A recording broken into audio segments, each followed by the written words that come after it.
Good evening, everyone, and welcome. We are Random Encounter Productions. I'm Cody Stone. With me tonight, we have... Caitlin, playing Feebla Frust, the Ace Genasi Phoenix Soul Sorcerer.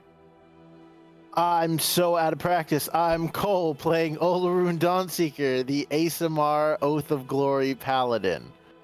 Perfect! You got it! Yay! I'm Megan. I'm playing Sarai Landir, the Eladrin Glamour Bard. And I'm Maz. I'll be playing Talroth Oakenblade, the Wood Elf Scout. And I'm Kez, and I'm playing Treasure Nightcrafter, the Tiefling Fighter. Awesome. Thank you guys so much for being here. We are in for a epic, very special night on this International Tabletop Day. And after the holiday weekend, it's just great to be here and be back with you guys. We do have a couple of real quick announcements before we get into tonight's adventure. Caitlin's ready to go with one. Caitlin. I was going to talk about PvP League launching this weekend. Okay, go for it. So this weekend, as you all have seen and heard and know, our PvP League is launching. Right before this, Cody said we don't need to talk about PvP tonight, but we do. So it is going to be teams of 2 versus teams of 2, and more importantly, you as the audience get to directly influence the game. That has been everybody's favorite thing. So find the teams you like, donate to hype them up. Find the teams you hate, donate to bring them down. Those donations will begin this weekend with our Friday launch, but the details of how it works are going to be rolling out all week, and we've put a lot of those into play already. However, for those of you who are worried about donating or spending a lot of money on things, we also have offered channel points as a way to reward your teams that you like, which is why I'm bringing this up now.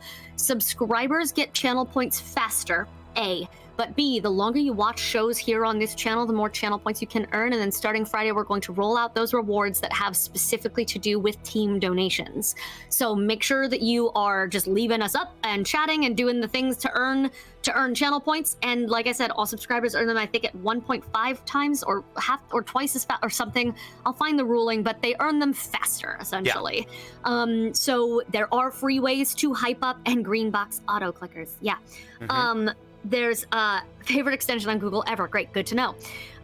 So make sure that you are doing that so that if you can only spend $5, but then you want to be able to donate a lot to a team, channel points, y'all. And you can subscribe for free with Amazon Prime. So you don't even need to spend $5. You could literally donate for free just by subscribing and earning channel points here. So that is my announcement for tonight. Awesome. Take it away, Sketch.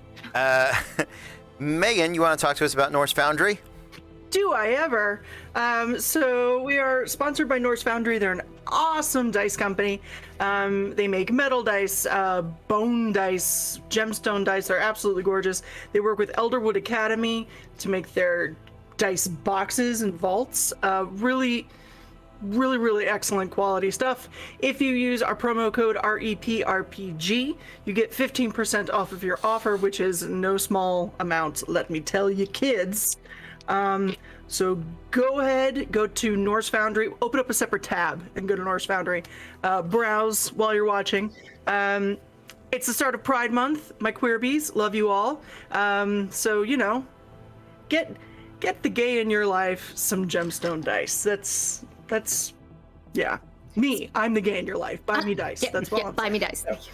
And also, Thank speaking of which, we do have some pins that are our Pride pins, our Dungeon Master and Dungeon Mistress Pride pins. We're going to be doing a ton of giveaways for those. So stay tuned and watch every episode, because at some point we may just feel the urge to give some stuff away, because we are inclusive and supportive here on the rep in a big way, and the table should be a safe space for everybody. So we're here for that. Yes. Kez, talk to us about Lance Orlando. Yeah, guys, so I have an official announcement straight from Lance Orlando. We will be having our audition soon. Hooray! We will be doing auditions for 2 different shows, Lady of the Lakes and the Orlando Renaissance Festival, for our live-action stunt shows coming up. The auditions will be for July 10th and 11th. I'll go ahead and be posting some information later on our Discord about exactly where to meet us for this, as well as what you'd be expected to bring and things like that. Water, because we want everyone to stay hydrated and safe, and of course some things that you may be trying out for, including the shows. I can tell you right now that one of them for sure, the Lady of the Lake show, will be Jamestown Throwdown. But we are still waiting to get back word from Orf about which show we are going to see. Either way, if this is something you're interested in doing, the live action version of kicking everyone's butts like we do here in D&D, this is something you may want to try out for. Awesome. Super excited about all of that. Thank you guys so much. Man, there was something I was going to say, but you know what? I forgot it. Let's keep going, shall we? All right. Our adventure tonight takes place in the lands of Lickdracht. They are lands of myth, of legend. They are lands of dragons. And our heroes, the Archivists, have traveled beyond the Warden's Wall into the unbridled west. And here, they have run across the dwarven stronghold of the House of Shields. And through a series of adventures, both within fire giant forges and frost giant fjords, across dwarven holds and against draconic avatars, they have brought once more the Black King of the dwarves and the giants back to lead their people. And that is where we're going to pick up the next day. The Black King, having taken over Beardren's consciousness, has already begun enacting sweeping changes and actions, and you can tell merely by his presence, his force of personality, that the dwarves and the giants are buoyed. There is a fervor to them that, while they were not perhaps depressed or morose before, you can tell the difference. These are people now with purpose and with leadership and with a type of hope that springs both their hearts and their heels. It has been a day, and Beardren, the Black King, seemingly doesn't tire. You don't know that he's rested, nor does he look like he needs it. He works the dwarven shifts and is out and amongst the people, and genuinely, you are convinced there is some magical aura about him that lifts and encourages his people. After your long rest,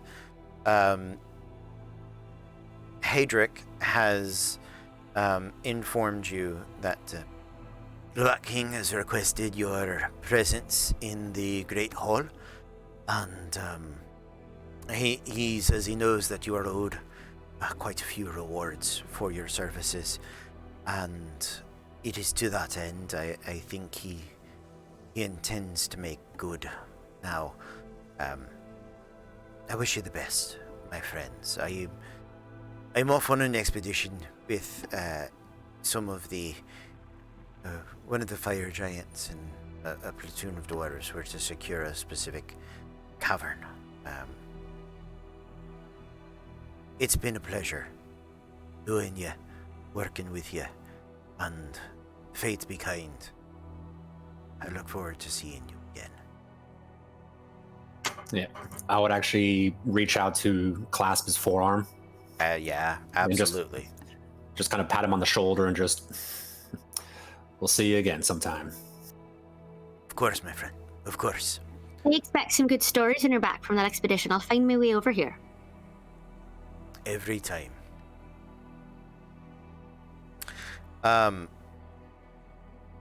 Is there anything you guys would like to do before joining the Black King, Great Hall?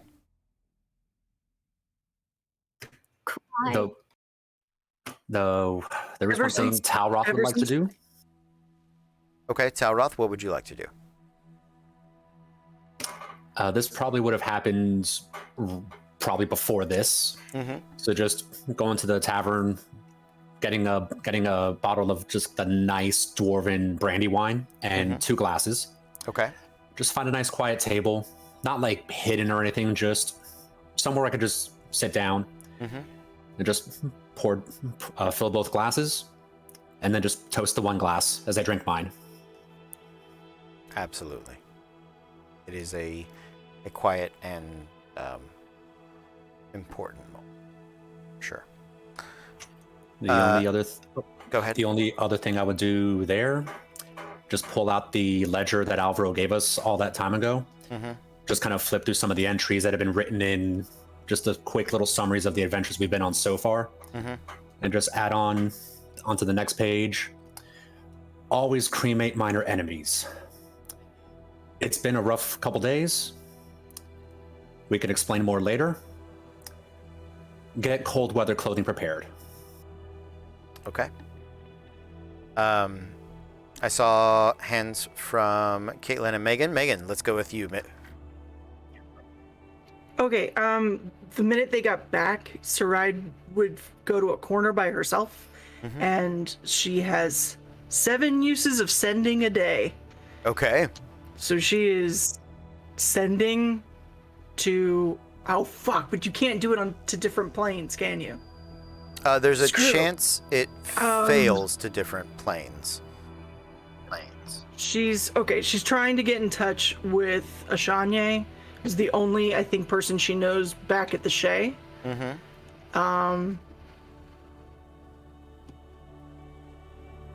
Because I now have to provide large amounts of Fae people. Hi, Shanye. It's Sarai. Just letting you know. I may have promised some things. I hope that you can come through. Thanks. Get back to me. My mouth is writing checks. I hope your ass can cash. Write a check your body can't find. Okay. Yeah, roll me a percentile. Would you like high or low? Which one do you want to be bad? Let's do high is bad. So roll under a 95.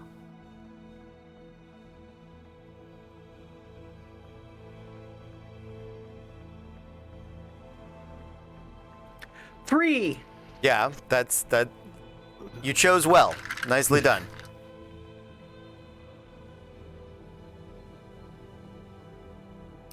So that is one of those uses of sending. How many do you think it's going to take you to deliver this message? All 7? Well, we didn't leave on good terms, and I haven't spoken to him in a century, so, So this is awkward. So let's go ahead and say all 7. Why don't you roll those percentiles and let me know how it goes. While you are rolling that, was there something else people wanted to dive into before as we're going? Everybody else is saying no. Okay, sounds I'm here for good. this particular brand of Fae nonsense. And it usually is. It usually is a very particular brand of Fae nonsense. You all are welcome. Okay, so- What you got, Meg? Tell us. a 42, a 47, a 66, 28, 90, and a 4. You're good. They all work. Just make me a persuasion check for now, and we will circle back to this probably on another night, because we do have a busy night for tonight. But yeah, make me the persuasion check. 11. Ooh. Okay. Sounds good. We'll circle back around to that at another time. Next week, watch the fallout from the worst phone call ever. It's gonna be every great text argument in 7 parts. I'm just imagining that. Is it Parks and Rec where she keeps on calling and like explaining herself, but it's always it's voicemail the whole time. Oh no, it's Friends. She just keeps on calling and having this conversation, and Voicemail cut me off again. Okay, like it's just trying to. All right. As you all are welcomed into the Great Hall, the Black King has kept it mostly the same, although there are far fewer chairs than there once was, and there is a worn but worked like staircase that you're pretty sure he's had installed in the past few days to lead back down to the throne room.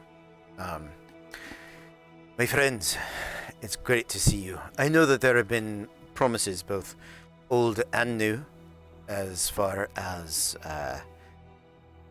payment for your services, and so now is the time for you to ask not just of your monetary gains, but the boons you require, that we can continue to solidify our strong bond, both as friends and allies, in the coming days.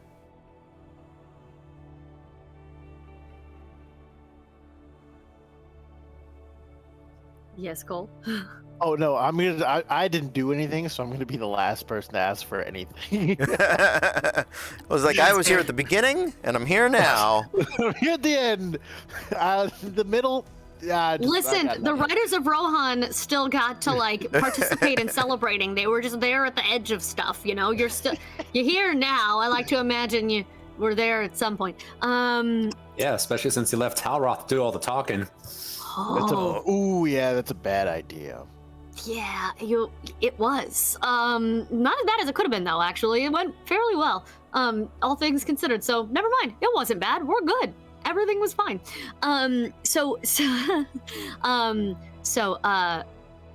Fable is just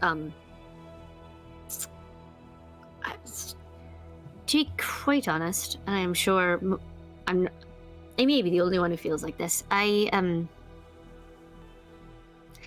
There's little that I want for, except for you all to rise back to a glory and a place where you're no longer in danger of this sort of fallout happening, and a place where you all feel good about yourselves as everything again, and a kingdom. And I very, very much appreciate the offer of allyship, alliances later on down the line. But if all I ask, it's more for something I need, less than something I want. If you happen to know of anywhere here and anyone here who might, or maybe not here, elsewhere, because you've traveled and seen a lot, I feel like. If there was somewhere it was easier to sort of travel between planes, and if you knew of a place where I might have access to that kind of power, I'd be very grateful to know about it and where it is and how to get there. But if not, that's fine. But it's not really for me, and it's not really an item you could pull out of your hoards here. I don't think. Dear Santa, what I want can't fit in the bag. I wouldn't be so sure. Dear Santa, what? There are many wonders in the world, on the plains, above, below, side, in between. So, planar travel interests you. It's good to know. What others, boons, do you require, Archivist? I have read some of the journal entries of my predecessor, former steward of the House of Shields. And his opinion of you was the highest order. He has mentioned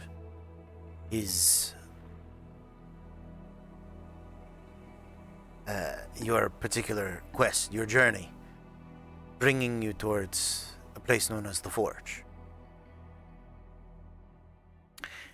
It is information that would not have been afforded to the steward, nor would it have been information known to even the Lord of the House of Shields, to the Black King, and in these mountains, such secrets are mine to give.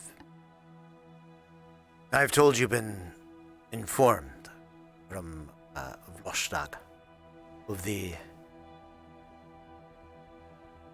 harder pilgrimage ways to reach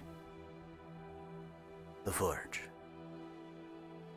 But that it was once a domain of my kingdoms. Or rather, I had intended it to be. The Forge is a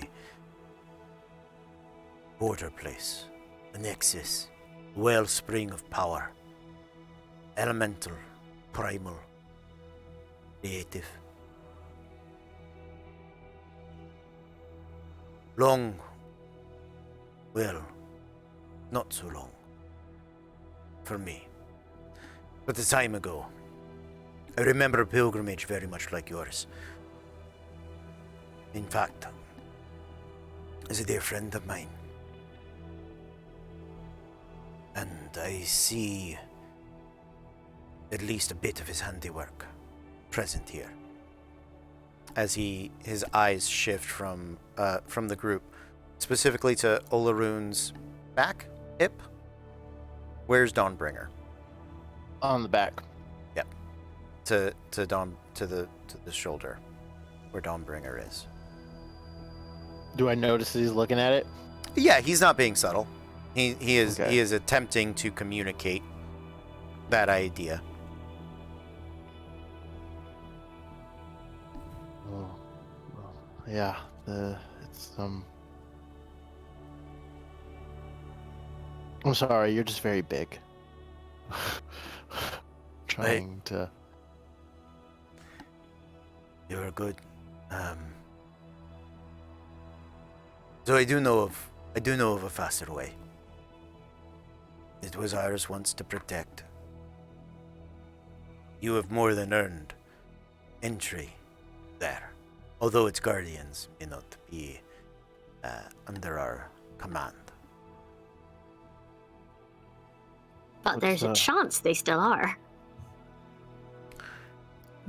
I like the idea of my subjects remaining in my command. However, I feel like I would be misleading you if I were to make such claims. Where? What do you believe is down there?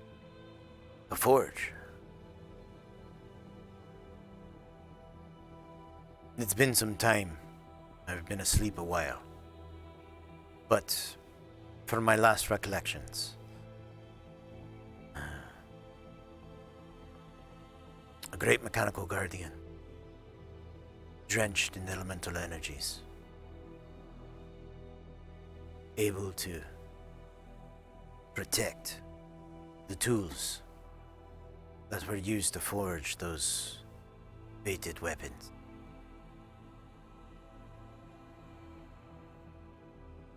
It is a primal place. Sure. It is also what affords us access to greater planes. There is not far from here, portal border planes. The ones between fire and earth. Yeah. Hills of creation. Dangerous, but able to be accessed.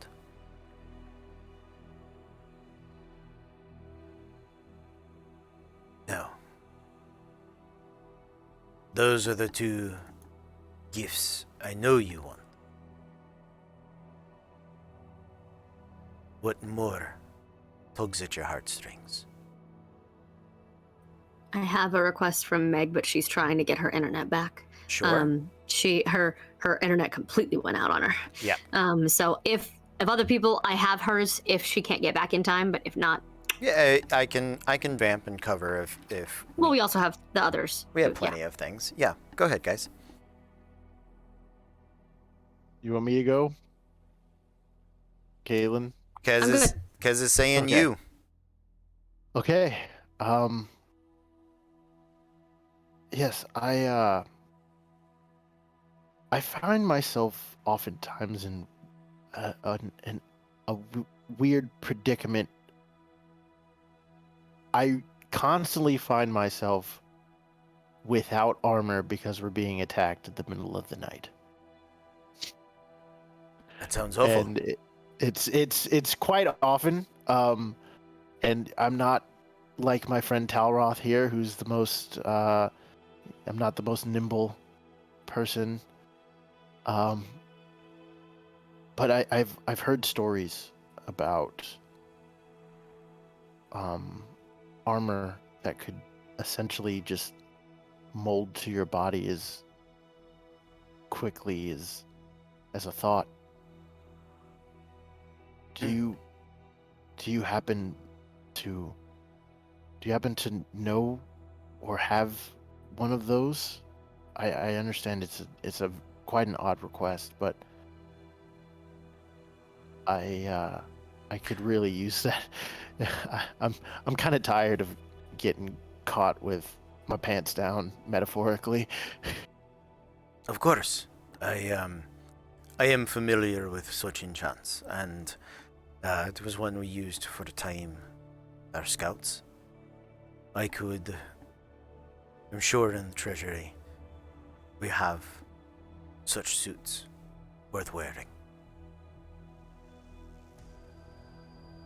Could I happen to obtain one by perchance? Absolutely. Done. Yes. Give me that bronze skin armor, baby! I knew it. Yep. I didn't know that was a thing. Oh, That's so cool. Mythic from- Mythic Odyssey of Theros. Bronze skin armor. I'm going full Greek. I thought it was the rapid. Isn't there a Rapid Dawn, Rapid Doff suit, like a common magic item that like puts itself on you? But that's fine. It's the cast off. Yeah. So I don't know if I'm sorry if I wasn't clear on that, Cody. I don't know. You're fine. Okay. I was thinking. Yeah. I was thinking cast off. I was like, it's a really easy. Yeah. Like isn't that a common magic item? Like, yeah, you can have Yeah. that. Sure. Yeah, I And was instead, try- he's the- like, this the- mythic thing, it's the molten bronze skin armor. which I Okay. love. He's got cast off armor for you. That's what he's. Okay. That's what he. Does it go on the same way? No, it just goes off the one way. Yeah. What is it? Bronze skin. Let me see what it The does. molten bronze skin armor. Molten bronze skin plate. Yeah. What is this? Show me what this is. It's so cool. Where's attunement? Yeah, it doesn't tell me a rarity. I'm fine. Oh, rare. You're fine. Yeah, you can have that. Go Okay. for it. Sweet. Yeah, I'm not trying to go. You're insane. good, man. Nah, no worries. Like, what a weirdly practical thing to ask for, though, that I kind of love. Yeah, Like, that's like Yeah. asking for nice tires for your car. Like, it's technically expensive, but like it's also like a thing you need to just get around. mm-hmm. Yeah, like because now it's literally just armor in a pot that I just like carry around, and it's just like, hey, do. And done. Pot it And I- up. Awesome. Yeah. The no disadvantage on stealth checks is nice. Yeah. Yes. So, yeah. So essentially, what ends up happening is Olorun opens the pot, and the bronze skin armor just kind of like flows, like around him, in like the form of plate, and just kind of like starts to, like, hold in different areas. Nice. Yeah, sounds awesome. Talroth, treasure. You can go first. I figure we'll just go in reading order. Well,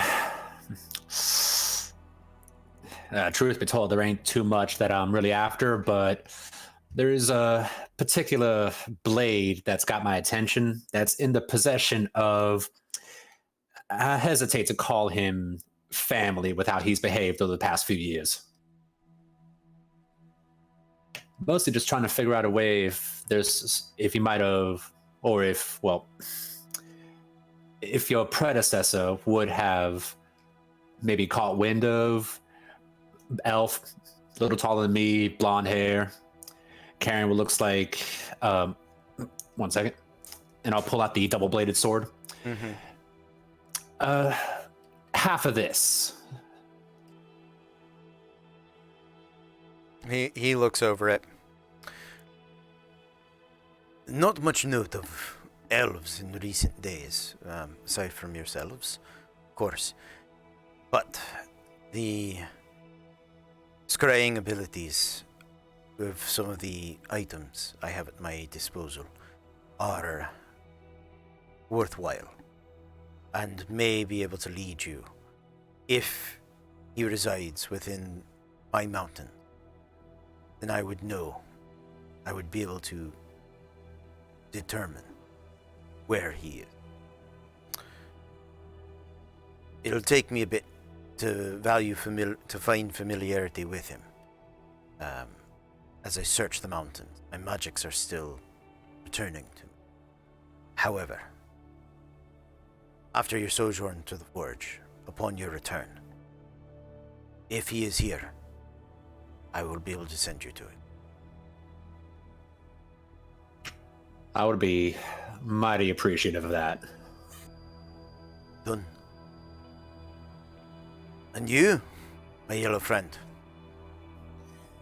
Well, as far as asking for anything, I mean, I've always had more than anything I've always ever needed. But there's these 2 pale-ass motherfuckers. Kill them with fire. I'm just gonna explain, because at first I didn't think they'd follow us this far, but they caused so much trouble. And that includes for our caravan, and those poor, and she's like making note of like Wyatt, those poor assholes had to deal with them. I'm not saying you have to go out of your way to do anything to them, but if they show up, find a nice hole you don't like and just bury them in it. I have many a nice hole. I will make sure to... Phrasing. Boom. Yeah, he's an ancient dwarf. Yeah, he's on Like, board with... She's Like, gonna try to... She's gonna try to draw these things. It's gonna come out terribly, I guarantee you. Okay. To try to draw the Pale Brothers. Actually, if it helps, and I'll just go digging through my bag. It's like, no, that's trail mix, that's Boca. And I'll pull out the leather tie that I took off of one of them. This belonged to one of them, so if this might help, maybe track them down or figure them out. Absolutely. Yes, that would be of tremendous aid to us. You have been very honest and very straightforward, so I don't want it to be a surprise as to why it is they're coming after us. It's not an us, it's a me in specific. I know you've been around for a very long time, possibly longer than my family has been around. I am Treasure Nightcrafter of the Jalen Arsai Nightcrafters. Watch him be like, who the fuck? I don't even know who you are. He definitely gives you the indication in face that that's vaguely familiar, not super familiar. He might have heard it in passing. Which is perfectly fine, but her thing is she doesn't want him to be surprised if they come to him, try to deal or wheel or say something. Yeah. So she's being honest now about who she is and why they're after her. Okay. And saying her whole thing isn't necessarily that they vanish, so to speak, or that anybody goes and gets rid of them, so much as if they show up, nobody gets hurt. Great. Yeah, and he will... he listens intently. To what level of detail do you explain the situation to him? In case my fiance has decided to join in on this hunt, because I still have no idea what Owen Duskwood is like, other than he's a tiefling with elven features. I know there's a toss-up of whether he's a nice person or not. I'm sure there's a betting pool between the archivists about that. Fable on the side of, it's true love, you're gonna meet him and he's gonna be perfect suddenly and it's gonna be a fairy tale. And other people probably not so much. But Olarune's face says no. So he does know the Duskwoods. Oh, okay. As Duskwood, you say? Yeah. Of the city of Brass, Duskwoods. Yeah. Tieflings kind of more elvish features as opposed to, well, my giant self. I know them by reputation, less by feature, but they are traders and craftsmen and businessmen that would do the Nine Hells proud. Dangerous folk, as far as I know. Following their own code, perhaps, but you say you fled your wedding. Yeah. Yep. He for the first time he walks back to what is his throne, right, in this place, and sits. And he kind of leans over to the side and kicks his dwarven legs up on the side as he like really delves in to his mind palace, as it were. Because of course he has a mind palace. Well, he has to. He's so old, he needs one. I mean, how else is he gonna You keep? can't have a mind cottage at that age. Everything Yeah. would just be running to itself. Not What about a and mind not duplex. well. Not everybody can be Dygor, all right. Dygor had a mind duplex, and Gooter had a mind hovel. So I'm switching really it up. should have had a palace. He might not have lost his past if he'd had more Lost space. in literally there. everything. Yeah. So he thinks about it for a few minutes, and then he kind of kicks his feet back off and goes to a very lean forward, steepled.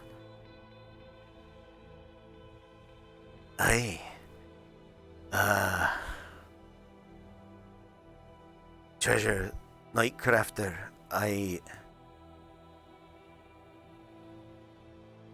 I'm quite sorry. The dangers that you and your family are in are prodigious, to be sure.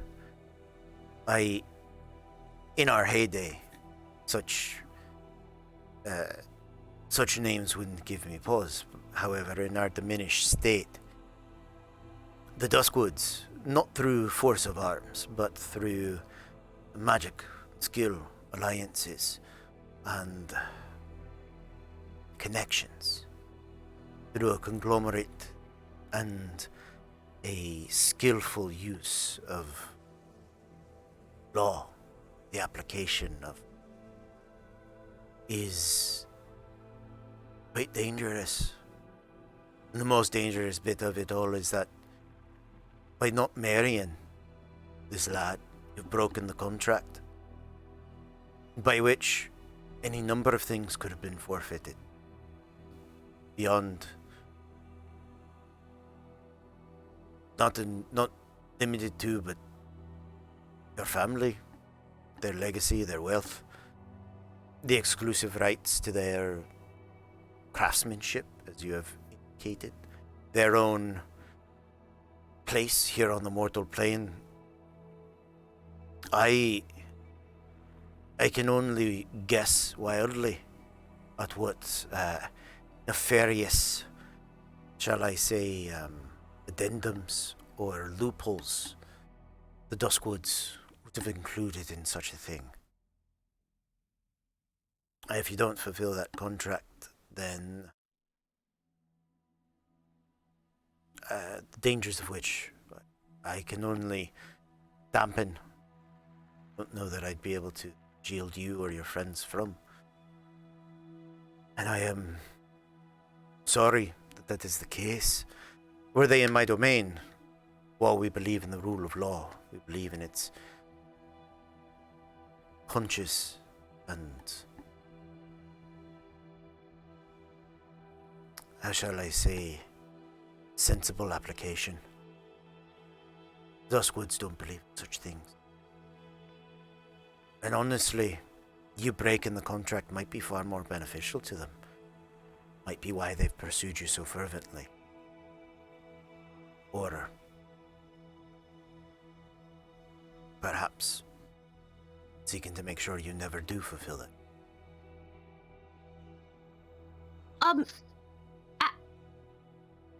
Is there any way to find out historically if how they've treated people who have broken contracts before?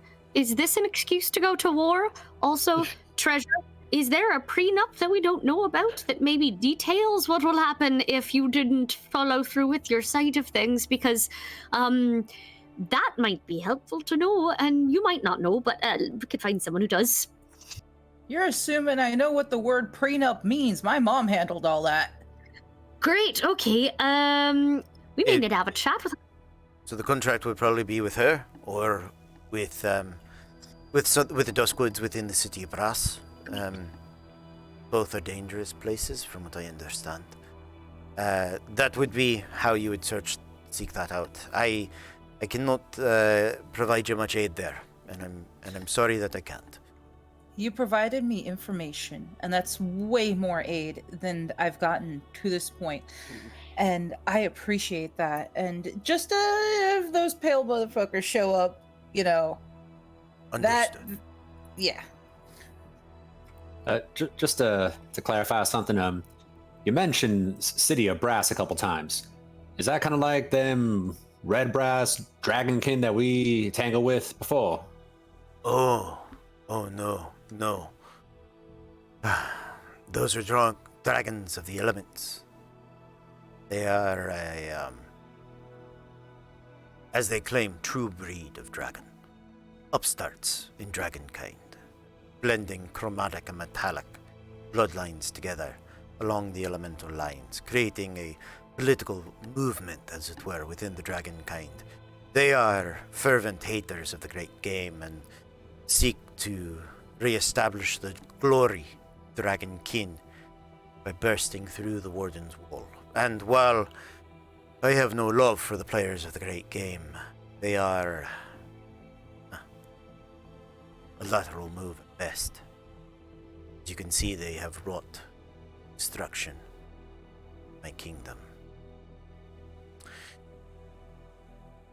Oh, that game.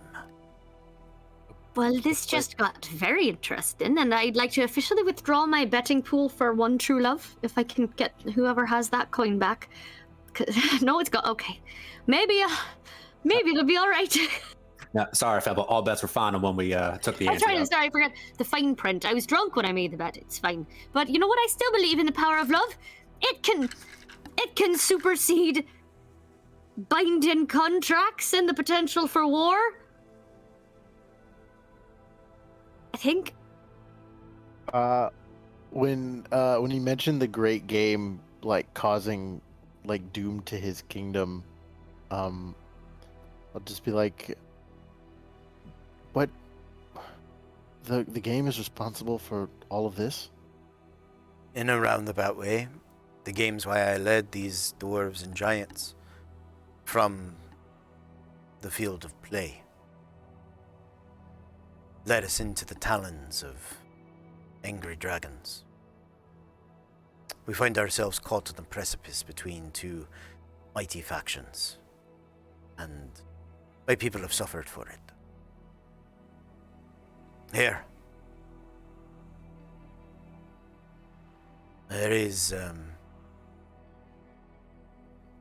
There is something I thought you might like to see. And he stands from the throne and begins to lead you all down into the House of Lords room, right? The big throne room. And in some ways, you're seeing almost as though it's like a picture double exposed on top of each other.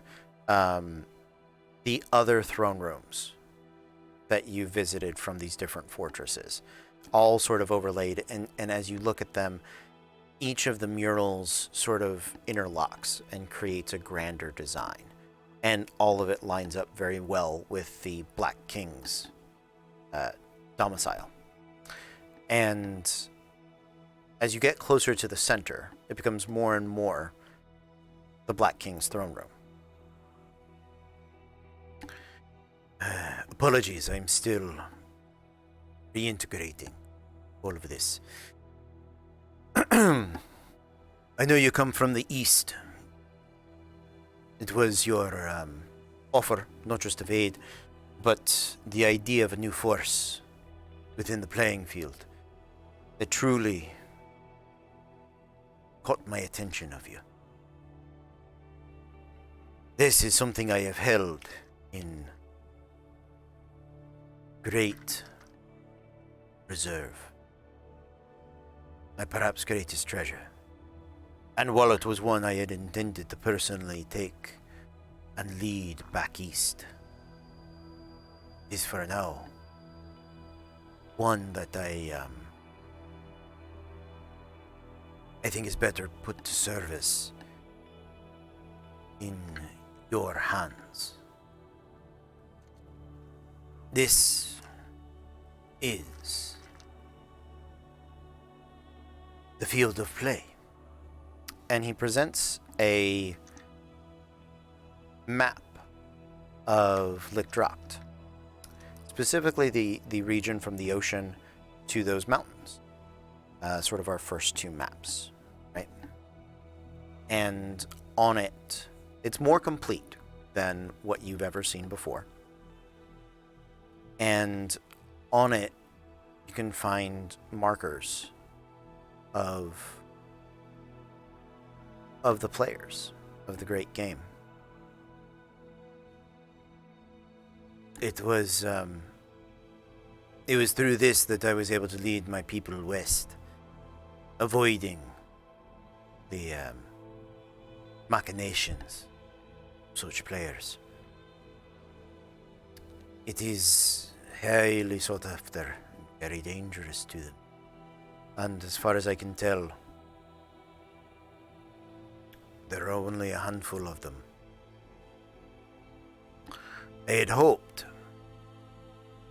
with you all traveling to the forge as you are, that with this, I might request a bit more service. That you all use the magics of that great forge to duplicate this for me, that I might gift you the original.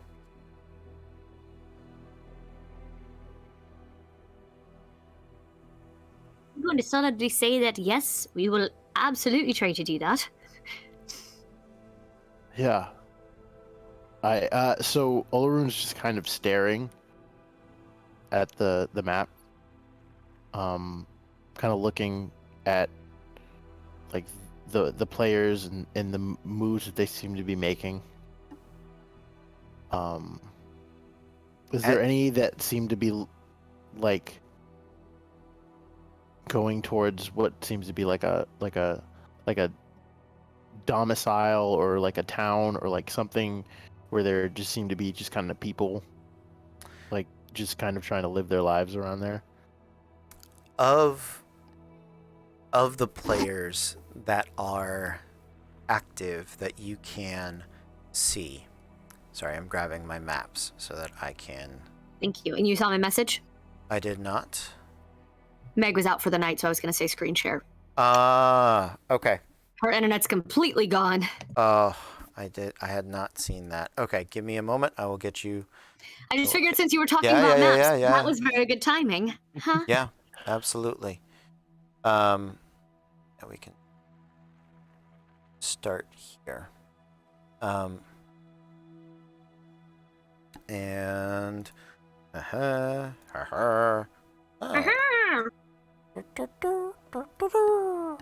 okay.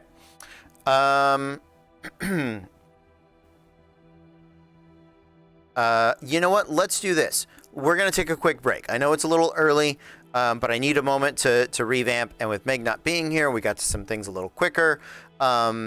So I do have, like I said, her request for the king, which we can do when we get back. And I'd love to hear it. We're gonna take a 10-minute break right now. We're gonna come back in as soon as I find the right screen. There we go. Okay, so we're gonna be back in about 10 minutes. Thank you guys for hanging out with us. We'll see you soon. But until then, stay tuned. Good evening, everyone, and welcome back. We're Random Encounter Productions. I'm Cody Stone. With me tonight, we have Caitlin playing Fable Frost, the Ace Genasi Phoenix El Sorcerer. I'm Cole playing Olaroon Dawnseeker, the ASMR Oath of Glory Paladin. Howdy, y'all. I'm Maz. I'll be playing Talroth Oakenblade, the Wood Elf Scout.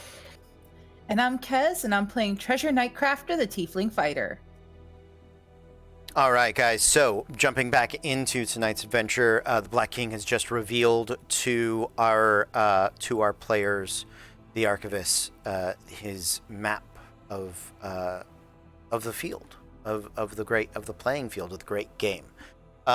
So this is gonna bop in and out as I change maps. It's because I don't have it all on one massive map. Oh wait, or do I?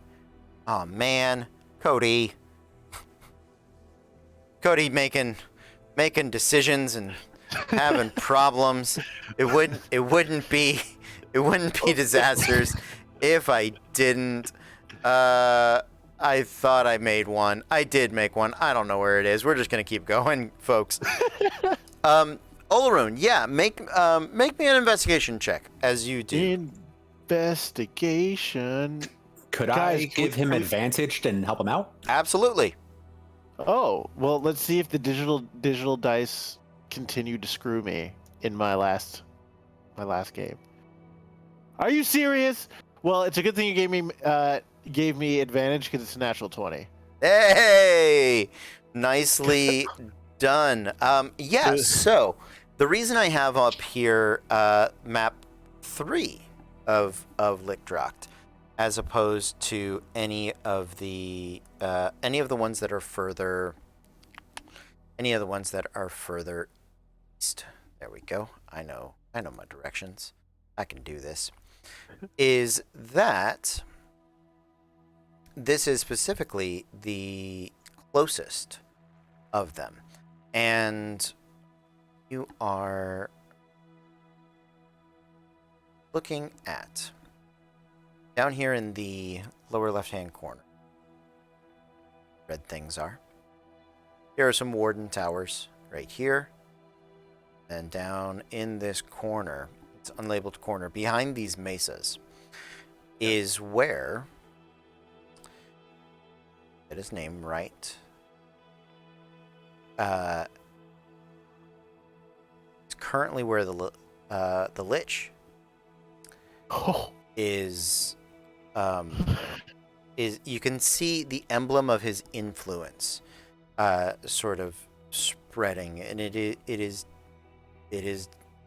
arcane magic and undeath walled in behind these great desert mesas, and a place that once held a tremendous amount of civilization. For those of you that remember or don't remember, the Lich is the third incarnation of one of the great players. He was once the Seven City Sultan, and then the Blood Speaker, and has now evolved into the Lich. And that is the closest and seemingly most, I would say, life-threatening of the players. Other ones that you see nearby that unfortunately require other maps for me to pull up is the Living Spell within the 8 Tiers of Shayla Wren, and the Architect within the halls of the Black King's former domain, actually, which is near the far eastern mountains. That isn't. Sorry. Those would be the ones that are most active at this point. So. Okay. So Olrun's gonna file that information away. In his mind tent. In his mind, yeah, he has a mind tent. He doesn't have a mind palace. He has a mind tent. And so he's just kind of like he's kind of just like staring at the map, just trying to take in as much of it as he can at this moment in time. Yeah, and so I am hoping, my friends, that I can trust with you, that you be able to replicate magics that it has. Having switched maps, because I figured out how to do that. Here, Yeah. above Novel Brectus, there is a dwarven fortress that had remained unlabeled on your map previously. In the Dragon Peaks, right? Scales of the Dragon, central scales. That was our home, or mine of birth, as it were. This is more our domain now, but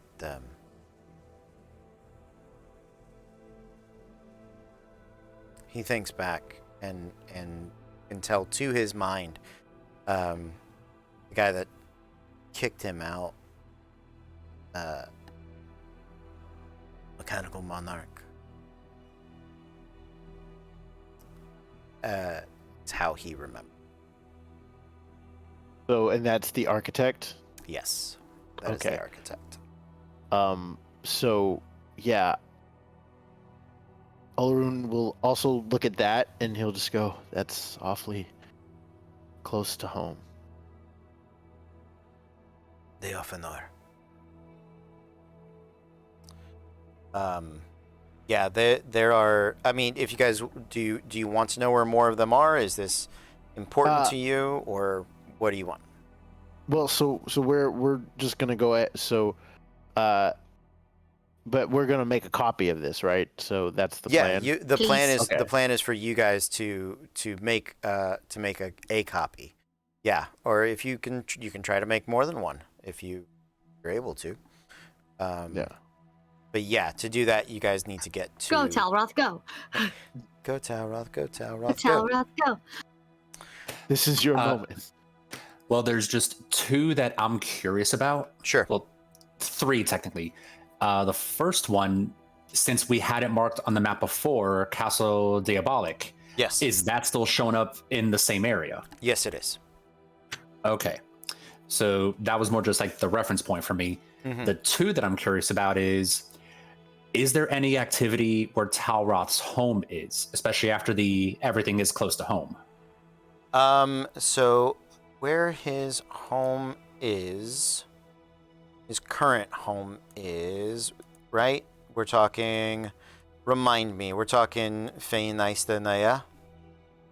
Believe so, yes. Okay, cool. Just making sure that I am giving you proper information. So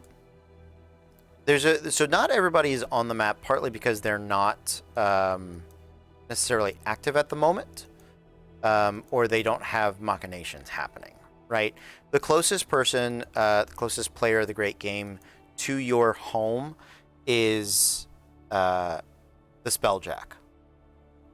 And he's down in sort of the southern end of the central scales. And you guys had encountered him over in the Patchstone Wastes. So he's kind of bopping around that area, it looks like. Although, doesn't appear that he is immediately, like, on top of your home. Gotcha. And the only other one I'd look for, just for my own personal curiosity, where's Awful? Awful is currently in looking on the map. Nova Vlotras, the northern city in the near the Blood Gulch River. The place that you met him in the southern version of that city. That is where he is currently. Ain't that like him? He would just go up the river because he's just that Like unbothered. a little bitch. Like, he's just that unbothered. Like, he didn't even go far. He didn't even try hard. It's literally just a ride up the river. Oh, what a Listen, jerk. so you know what? He's a homebody, so he has flaws. That's, never lived more than 20 miles away from where I was born or where I took over the world. It's not like he told you he was going on a great trek. He got his key and he was like, all right, I got stuff to do. I got Immortal games to play. I got to make my way up here.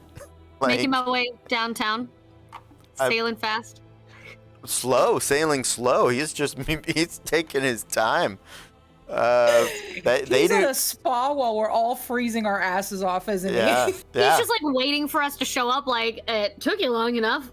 We all hate him so much because he's just like the coolest, most unbothered person in the entire He's gonna be world. so nice too. Like, we're gonna meet him and he's gonna be chill as fuck, and he's gonna be that villain that everyone develops unhealthy sexual attractions to.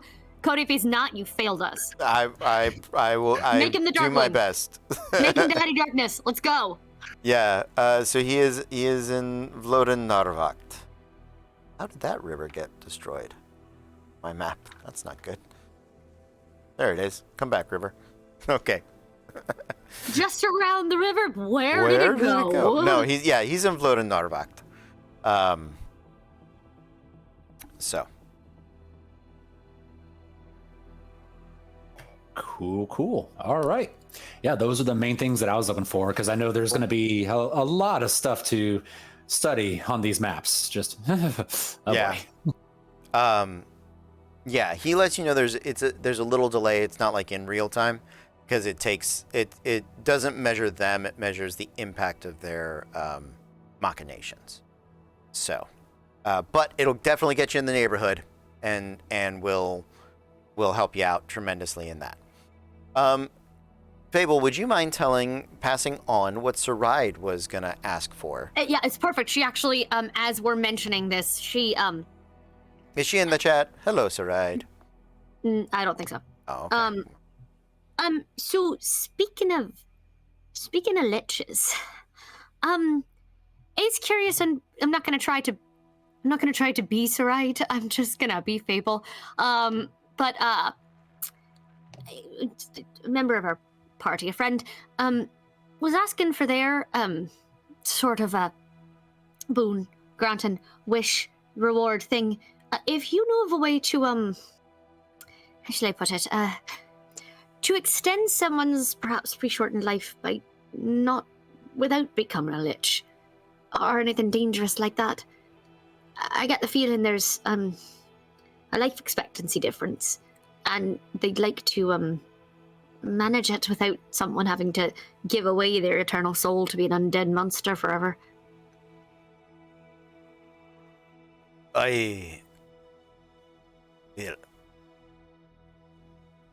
the extension of life is a dangerous path to walk. It never truly comes without sacrifice. There are some more, shall I put it, docile magical items that have been known to extend one's existence, but they are rare, they are few, and they are far between. Those are limited to achieve the sort of lifespan that I have has required faith, sacrifice. It's not something that doesn't weigh on me personally. However, it is possible. I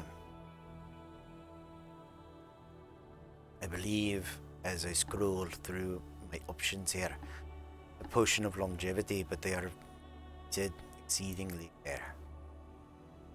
It's more often than not to make them or to utilize, not to utilize them, but to make them or to cross them.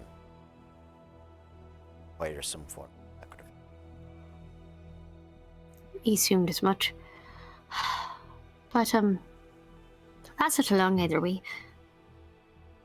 Of course. So, my friends, if you'll forgive my impatience, but we have many things. I will search through my treasury, and when you return, hopefully have for you the planar traveling method, which I promised. And, of course, the location of a number of thorns or sites. But if you all wouldn't mind, I'd like to usher you along to the forge. Wouldn't mind at all. I think we're just as eager to get there as you're eager to have us. Right.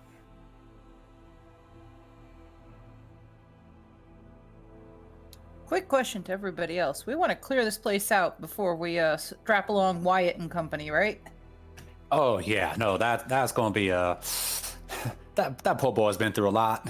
I think we Yeah. should cut him a break. I think it's best that he just kind of relaxes for a little bit. I think he's earned it. Agreed. Let's just go and clear it out, and then we can move on from there. Okay. Let's see. The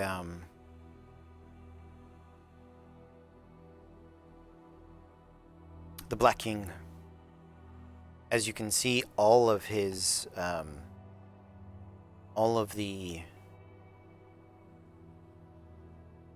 keys that you guys had gathered remain in place around his throne and adorn it as such. And when he sits upon it, you can feel the thrum of the magical energy that permeates through this room, permeates through all of his fortresses, you believe. And the areas that are within are, at least how they once were, his true domain.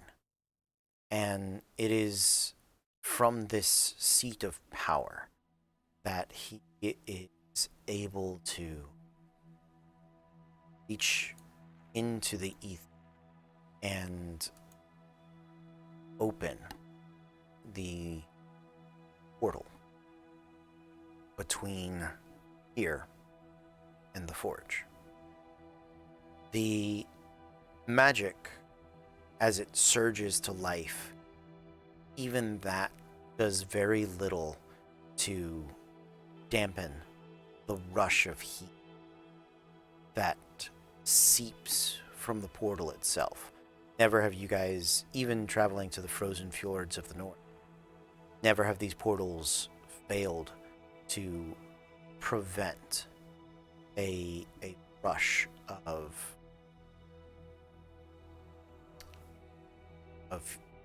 elemental energy like this, of pure weather, as it were. And so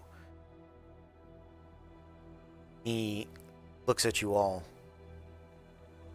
All right, my friends, I wish you the best.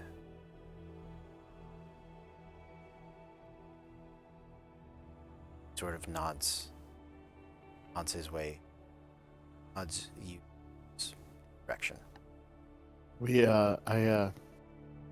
I step out towards the step through the portal and head in. Okay. Before I step through, I'm just going to kind of glance back at the Black King. I'm going to need another drink after this, and then go through. Sort of smile.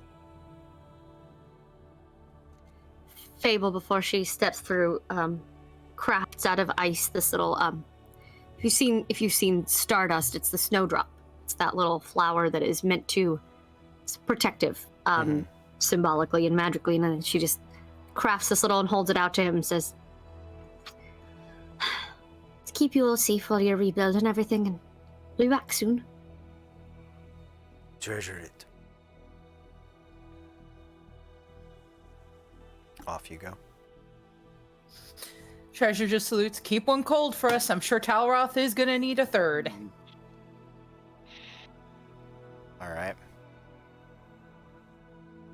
As you all step through the portals, the heat begins to cook the outside of your skins. Treasure, it is almost uncomfortable for you. And your it is almost uncomfortable for you. It's the shower that's just a little too hot to start. And you'll settle into it. But for now, for this moment, it's like, that stings.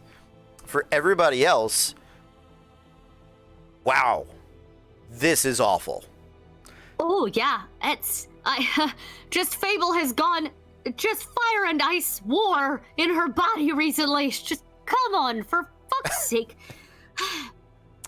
You've been going to a lot of extreme weather conditions. Yep. Recently. So, it is definitely dangerous. As you guys step through the area and you look about, there is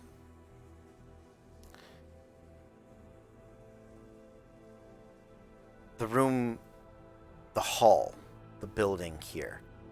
Within the volcano, you can see it is surging with power, and the reason it is so hot, very much even under your feet, the runic carvings and the channels that you've seen catch raw magical energy, that you've seen catch Ethereum and mana, that you've seen channel blood and water, seem to be dripping with lava.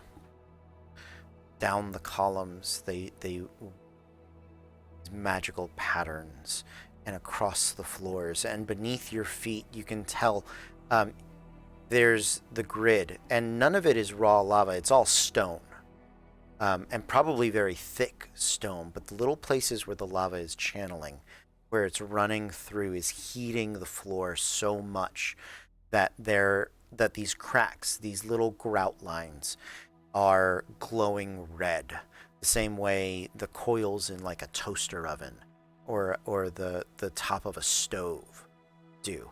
And so you are very much having to sort of dance over these burning lines and these tremendous cracks in different patterns that weave their way through.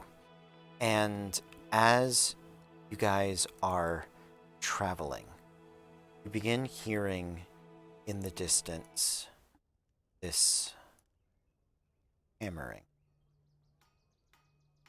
this slight tinking, and ever so often deeply satisfying sort of squelch, metal dipped into water. The hammering picks up and begins again. Path in front of you is, but it is perfectly honed stone. The roof is about 20 feet tall, and there are lava-laced doors ahead. That seems to be where from beyond sound is coming from. Well, that's not terrifying at all. Yeah, and I turn to Fable and Talroth, and I go, it looks like we might need this, and I take out my potion of fire resistance.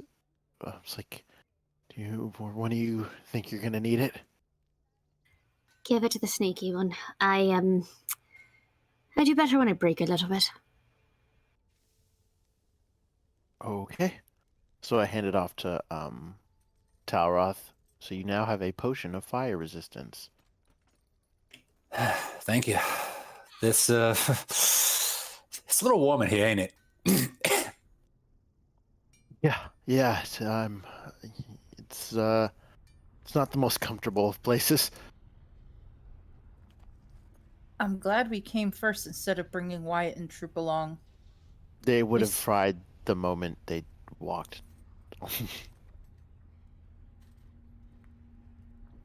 Well, seems pretty straightforward from here. Shall we get going? Yeah, I think so. Treasure, you and I take point. We can take point, because at least if something decides to fire on us, I can take the hit. Talroth, don't stay too far behind. I'm going to need you to fire into if something fires at us. Also, Olaroon, you haven't been here in a minute. I do this thing now when it gets really bad. So if you see me running away from the group, just let it happen, I promise. I fucking promise. I know you were here when it happened like once or twice. It's gotten bad. Just fucking stay over there. Okay. Oh, okay. She's already crackling a little bit, like, stop it. Pull it in. As you guys make your way forward, I would like all of you to make me. I will take either acrobatics or athletics. Thank you for the option. This is essentially you guys dancing along this. The floor is lava. Not quite lava, but I want to rewatch that show now. Yeah, we should. It's so good. Where's season 2, Netflix? I volunteer as tribute. I would like to play. I would like to be a participant. 21, by the way, is my acrobatics. Nicely done. DC of 16. Oh, hell yeah. I'm debating on whether or not to use my channel divinity for this, or save it in case I need to do an inspiring smite. Tough call. That feels... yeah, it's your call. Yeah, I think I'll just take the hit if it's... Yeah, of course, I rolled a 6, so that's a 9 on the athletics check. Okay. But I do have resistance against fire damage. Okay. That's gonna be useful. Nat 20 for a 29 if I can help scooch Olaroon along. You got the nat 20. If you want to try to give him advantage, I'm going to make you roll at disadvantage. Yeah, I'll help him out. Okay. So, Oh! Olaroon, you can roll for advantage. Talroth, you now are roll one more time at disadvantage. So 19 for me. Okay, 19 total. Sounds good. 12. 12. Olaroon, as you're hopscotching along Talroth, making it look easy, sort of catches you, and pushes you up onto your side. And The Floor is Lava Season 2 is casting, by the way. So we're gonna audition for that. Okay. Okay. Carry on. You're good. Talroth, you do manage to be able to continue to nimbly step over and around everything. Olaroon, you do step on one of the burning coils. Treasure. Yep. 24 total. 20. Oh yeah, nicely done. You're not so much. You're just jumping over like great swaths of them to the large plates, right? You're like, that one's big, and you just sort of get a running jump on it, and so the only one that takes any fire damage is Olaroon.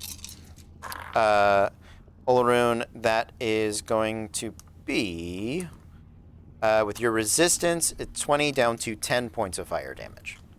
Oh, thank goodness I have resistance, because 20 would have sucked, Yeah, especially going into a fight. absolutely. So, you guys have hopped across the burning floor of this volcanic forge. The runes that are in this room remind you vaguely of the type of architecture and runes that you saw in the Biomancer facility below 4 Point Farms. It's not exactly the same, but you get the feeling that is how old this place is. Probably utilized by either the keepers of the twin gods or their immediate descendants, right? Just for reference. You guys have made it. There are these 20-foot tall, 18-foot tall doors, double doors. They are stone, and they too have this runic lava sort of seeping through them. What would you guys like to do? Well, what do you think's on the other side of this thing? I'm going to say something fancy and magical and far beyond our understanding, so let's go. All right. The DM turns up the hammering music as it sounds closer to you. What? And it does, in fact. Nice. Is there a way to what is the opening mechanism for So this door? the opening mechanism of the door is its pull handles sort of inset into the stone door. So yeah. So I try and do with the dramatic, like both hands, like, so that there's like the one lone shadow hanging. Yeah. Dramatic. I love Yeah. it. Oh, You're Aragorn walking through. You want to do the Aragorn? Yes. Yeah, of course. Yeah. That's the one. If I can, I want to try to just blow some wind under him to kind of make his cloak or something just billow. Sure, absolutely. Make me an athletics check. Please trip and fall. Please trip and fall.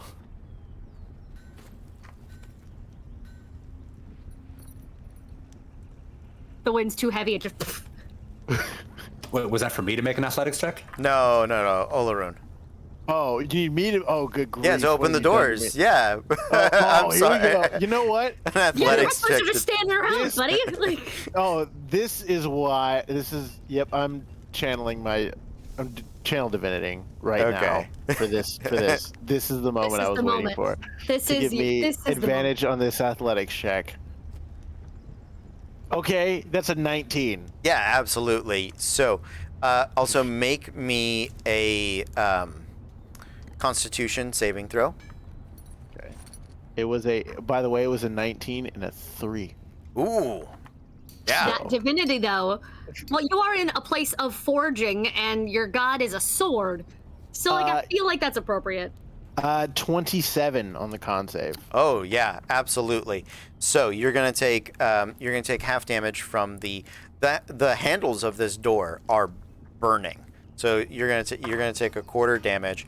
That's gonna reduce down to 4 points of damage. And as Olaroon grabs the door handles, you guys hear the even through the molten armor that is encompassed his entire body, through the gloves that are part of his armor, as he grabs them, it's like hearing a steak being dropped onto a grill.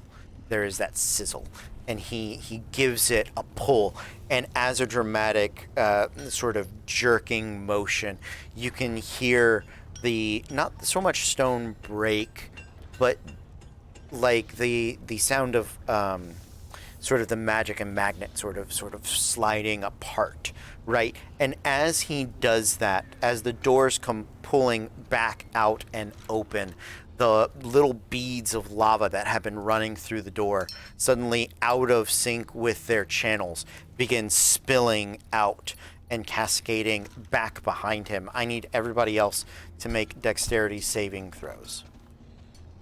Whoops.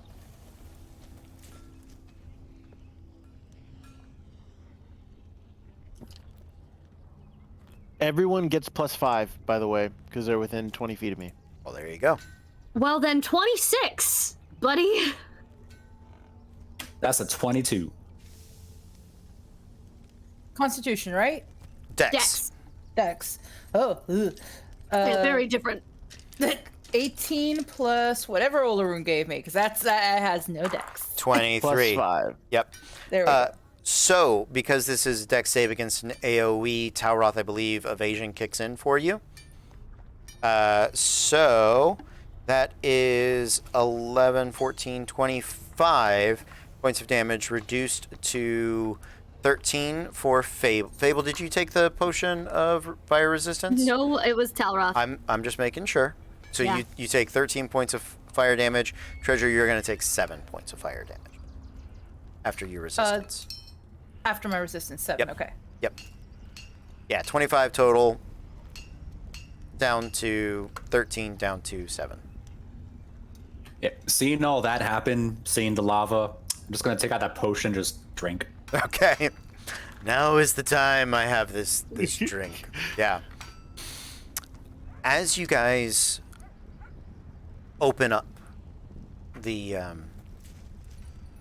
doors, there is a brilliant, radiant light that comes cascading out from here. And you can see there is this 10-foot tall crystalline entity, golem. It doesn't look, it's moving, it's animated for sure.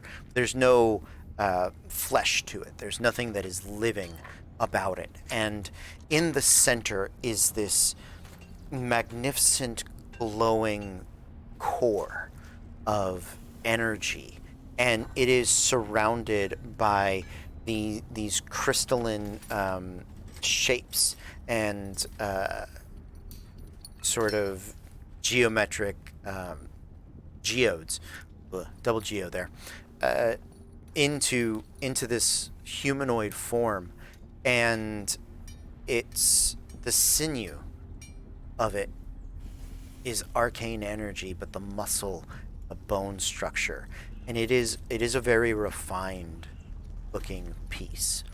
And as it moves, the light sort of catches through one of the crystals and will spray out this brilliant rainbow of colors across each of you.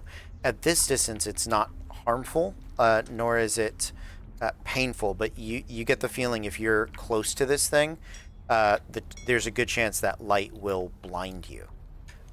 So, as you open the doors, you can see it moving about, lifting hammers of different styles and natures, and pounding away at these different anvils, putting them into forges where mighty stones press the metal or roll it or grind away portions of the blades. And in here you can see much of it does this ad nauseum. It makes something and then it destroys it, settling back into the lava, soaking down. You can see bits of armor, bits of blade, clearly made from here, as though forging merely what it did to pass the time. And now, as a new distraction, I would like all of you to flip for initiative. Ooh. Thank you, Talroth.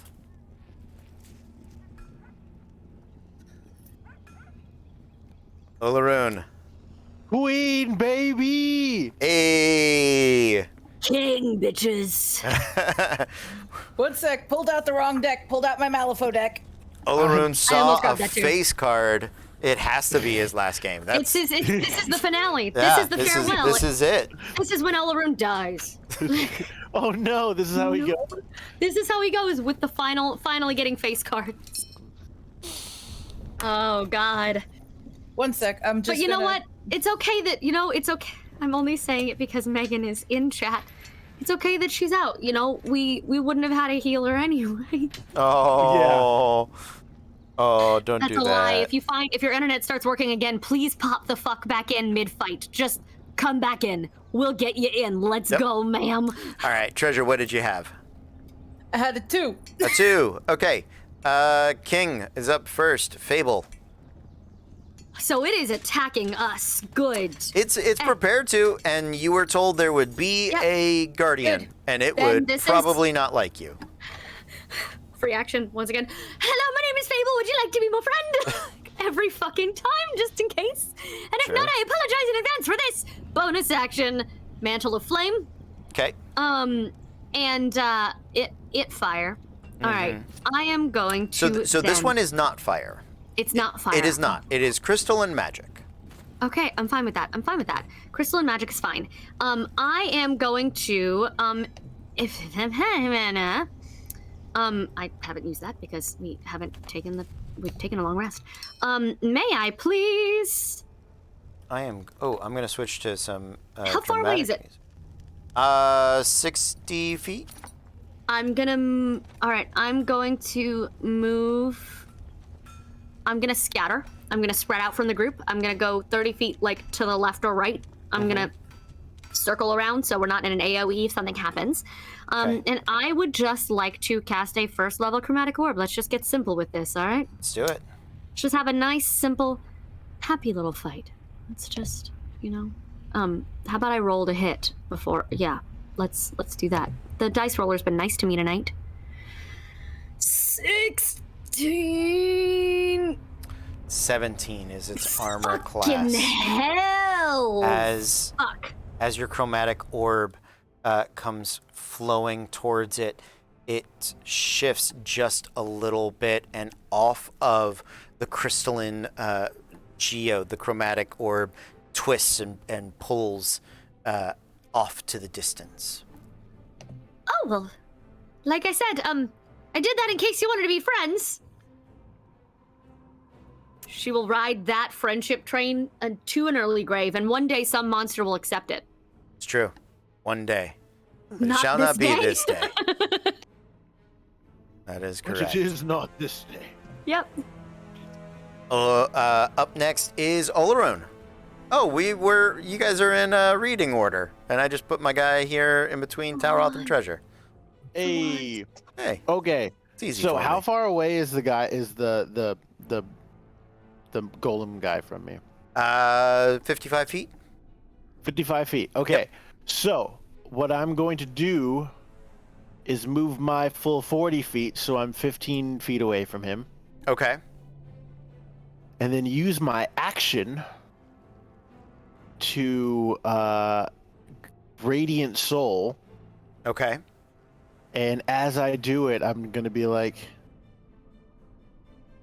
"You shine bright." That's cute.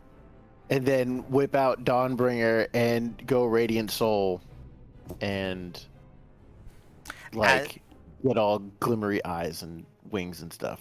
As you draw forth Dawnbringer, your angelic wings spraying out of your back in a brilliant display of celestial light.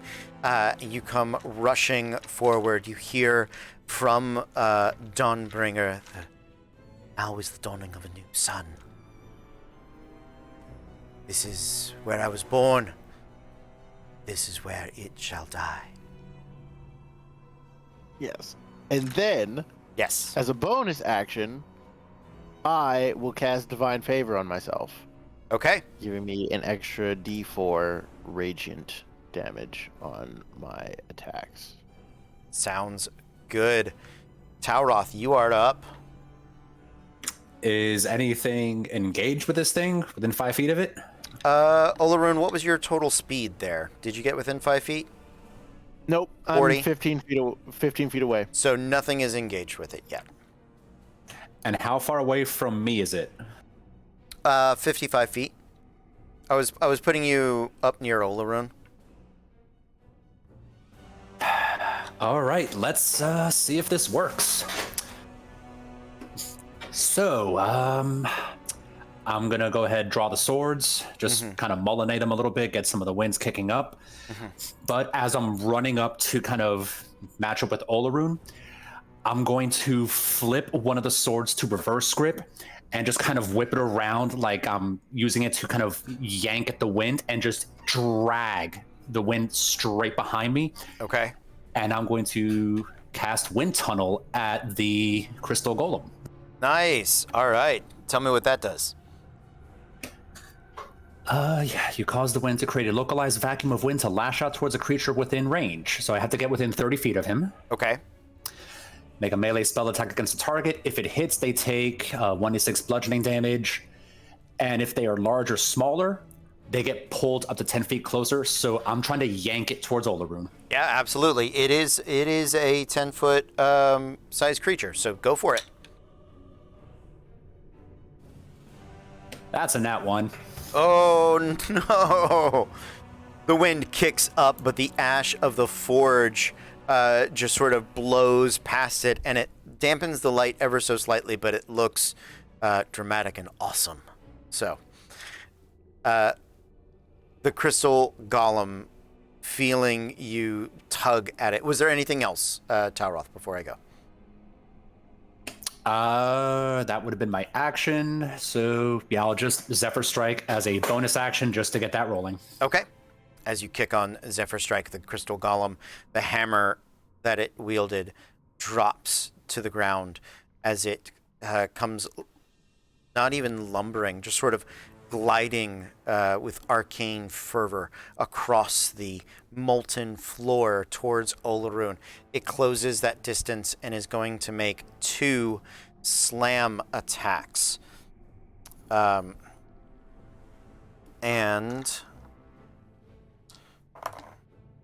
that is a natural 1 and a 13 plus 10 for a 23 to hit. Yeah, So it hits. that is going to be...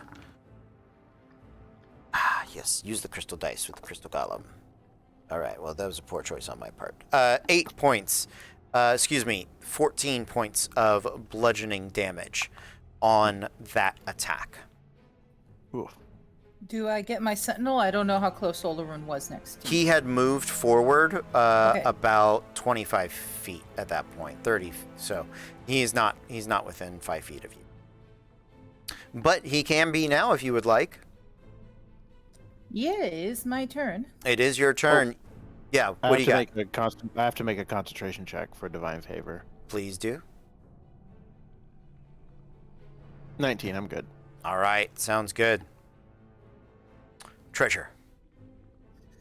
Okay, gonna pull out the greatsword and close that distance and just go for my attacks. Okay. As you come rushing forward, go ahead and make your attacks. The first one is a 19, it's a 13 plus 9. I am so bad at math. I am so sorry. 22. I don't think the second one hits. It's a 17 altogether. 17 barely hits. Okay.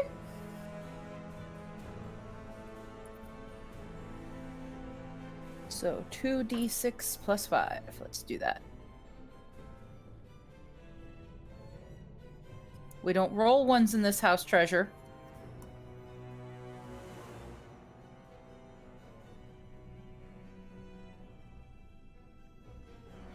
There we go. So that is going to be a total of 16 for the first one. Okay. Once again, Treasure, I told you about those ones.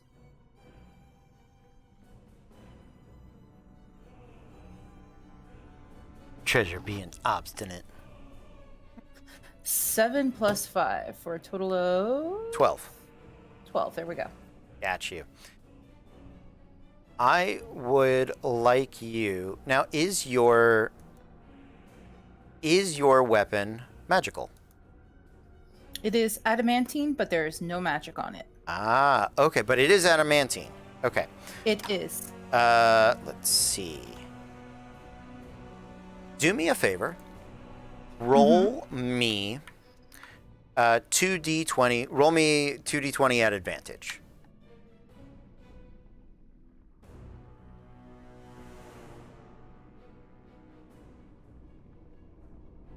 So the 17. Oh, 17. 17 is what you needed. So the damage of the adamantine blade does break into the crystal and is hammering it. You feel the shards of it sort of fly off and spray across your body, but you look at your adamantine blade and you realize that the aura, the arcane energy, and the fact that this thing is in a forge and has been made and built by the greatest makers and craftsmen of Lik Dracht, your adamantine blade for the first time has chipped on the edge. And were this a lesser blade made from a lesser material, it probably would have broken. That's not good. And she like looks at the rest of the party like I've never been so glad to be a caster. I've never been so glad to be a caster. I've never been so glad to be a caster. Warning, warning, warning, warning. Panic, panic, panic, panic, panic. All right, new round. 4. 5. Goal. Get a 6, Cole. I'm Get a still 6. waiting. There it goes. 7. Ah. Treasure, you're up again. But so it's Treasure, Taura. It's reverse reading order with me in between the two. How? Okay. Yeah. Treasure has many concerns, but this is a concern that's going to be addressed later. Okay. Oh, Treasure. Well, you hit twice, didn't you? I did hit twice, yes, so I have to roll again, wouldn't I? So roll again. Yeah, still at advantage.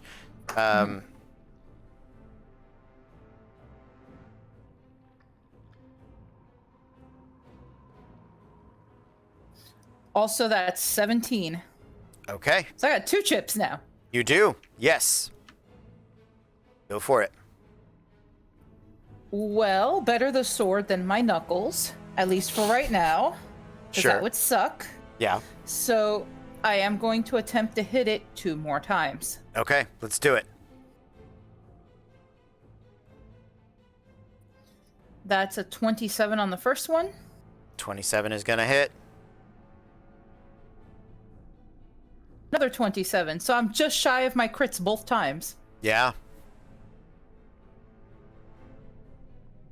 What would you like first? The damage or Let's do the damage first, rolls? and then let's do damage, save,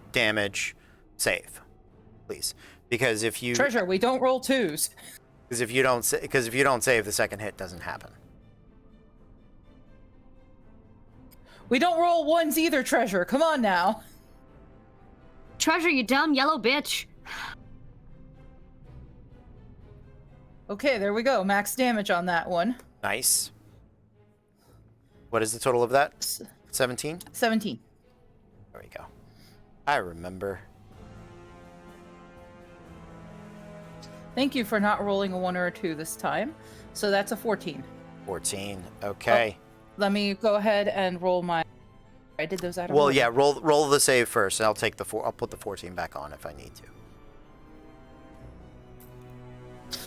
Yep. I think the sword might have broken. So, It was an 8. an 8. Ooh, yeah, failed by 5 or more. So, because it's adamantine, it doesn't shatter. But as it comes swinging in, you swing with such force that the golem twists just a little bit, and so you curve the edge of the blade up to kind of create a slicing angle, right, shearing off part of those crystals. but it sort of comes forward to meet it, and the blade bends with the force of your swing and its marriage, its borrowed force driving into the blade. Your great sword now looks like an adamantine, like boomerang, kind of bent at a weird giant angle. That weapon's useless until She just looks until at it can it get for- repaired. For her second hit, because that would mean I'd missed my second hit or I didn't get it. Yeah, you didn't get it. She's gonna look at it. You think I'm done? And just take a big old like haymaker swing at it. Make me a wisdom saving throw. Gonna suck. It's a 14. It didn't suck as bad as I thought. Hey, that did not suck as bad as it could have. However, I would like you. So, as Treasure takes her massive swing at this, there it is. Let me open this up. As she takes the swing at the, there. Aha. Aha. As she takes the swing, she comes hammering into it. Olaroon, I need you to make a Constitution saving throw. Okay.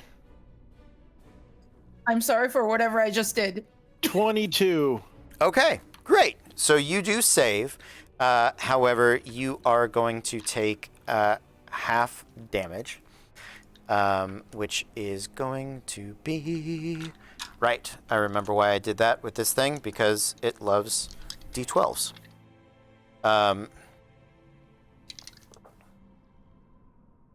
So you are going to take 9 points of... Oh, it's fire damage. So 5 points of fire damage, reduced and reduced. Off out of the backpack that Olaroon has been keeping it in, the haft of the blood burner bursts into flames and comes surging across the battlefield off of his back. What other gear did you have in that backpack, Olaroon? Probably just like my mess kit. I did have a potion of healing and like some other like just random adventuring gear. Yeah, that adventuring kit that everybody starts with, that's pretty Yeah. much gone for you now. Oh, joy. Yeah. As the haft of this great axe, which for the purposes of this fight, we are going to treat as a versatile 1d8, 1d10 bludgeoning weapon. It is magical. And it is for you, it's going to be a +1. Okay. Because Bloodburner was broken. It doesn't have the axe heads on it. However, as it comes soaring across the battlefield into Treasure's hand, as she goes to punch this crystalline forging golem, you just hear a deep guttural burn, burn, burn with the fires of rage. For my own everything, I'm gonna make a roll really fast. Okay. We all hear this, right? Oh yeah. Yeah. He's not quiet. Oh no. Oh, good. Olaroon just stops and is like, oh dear. When you say that, Dawnbringer's like, ugh, not this again. This has happened before? I mean, we're sort of related. What?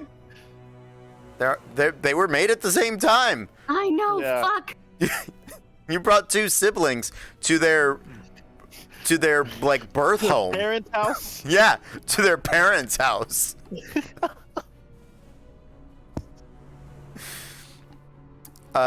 Treasure, as the haft hits your hand, your armor ignites and melts off of you. I would like you to switch character sheets, please.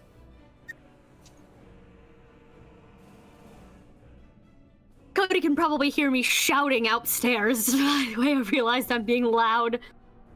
I actually can't, but these headphones are very good. I'll be louder. All right, there you go. Oh, shit. This is so Oh, cool. shit. Fucking hell. All right. So, do we have to add her to the D&D Beyond campaign? I She's don't think already we've. there. Yeah. Oh, okay, you just acted. All right. Well, everybody at home, if you want to refresh your screen and so you can check the overlay and look at her new shit, I'm going to. Yeah, you'll need to update the overlay to put her in there, I believe. That's what I was asking. Well, then don't do Yes. that yet, folks. Hold while I figure some shit out. Yeah, but she should be a character in the campaign. So. There we Carry go. on. I'll let that you know when to refresh. Yeah, so that is the end of Treasure's turn. Talroth. What in the hell just happened? Not the time! Get it! Fires. The fires of revolution. The fires of rage. Ah, shit. I'm just gonna go to the other side of this golem, just get away from whatever is yelling out of Treasure's hands, and just kind of spin around and just take one swipe first, just to see what happens to the sword. Okay. This is, which blade is this? House Ilrain? Ilrain, yeah. Yes. Okay. It is, because it is magic, it is going to be safe. Yeah. Non-magical weapons are at disadvantage. Things that are like silvered or mithril are normal. Adamantine at advantage. Magic preserves the weapons. Much the same way in 5th edition that it resizes things. So there you go. But yeah, make So your that- attack rolls. And thank you for checking. All right. And seeing the first one is a 25 to hit. 25 does hit. Yeah, absolutely.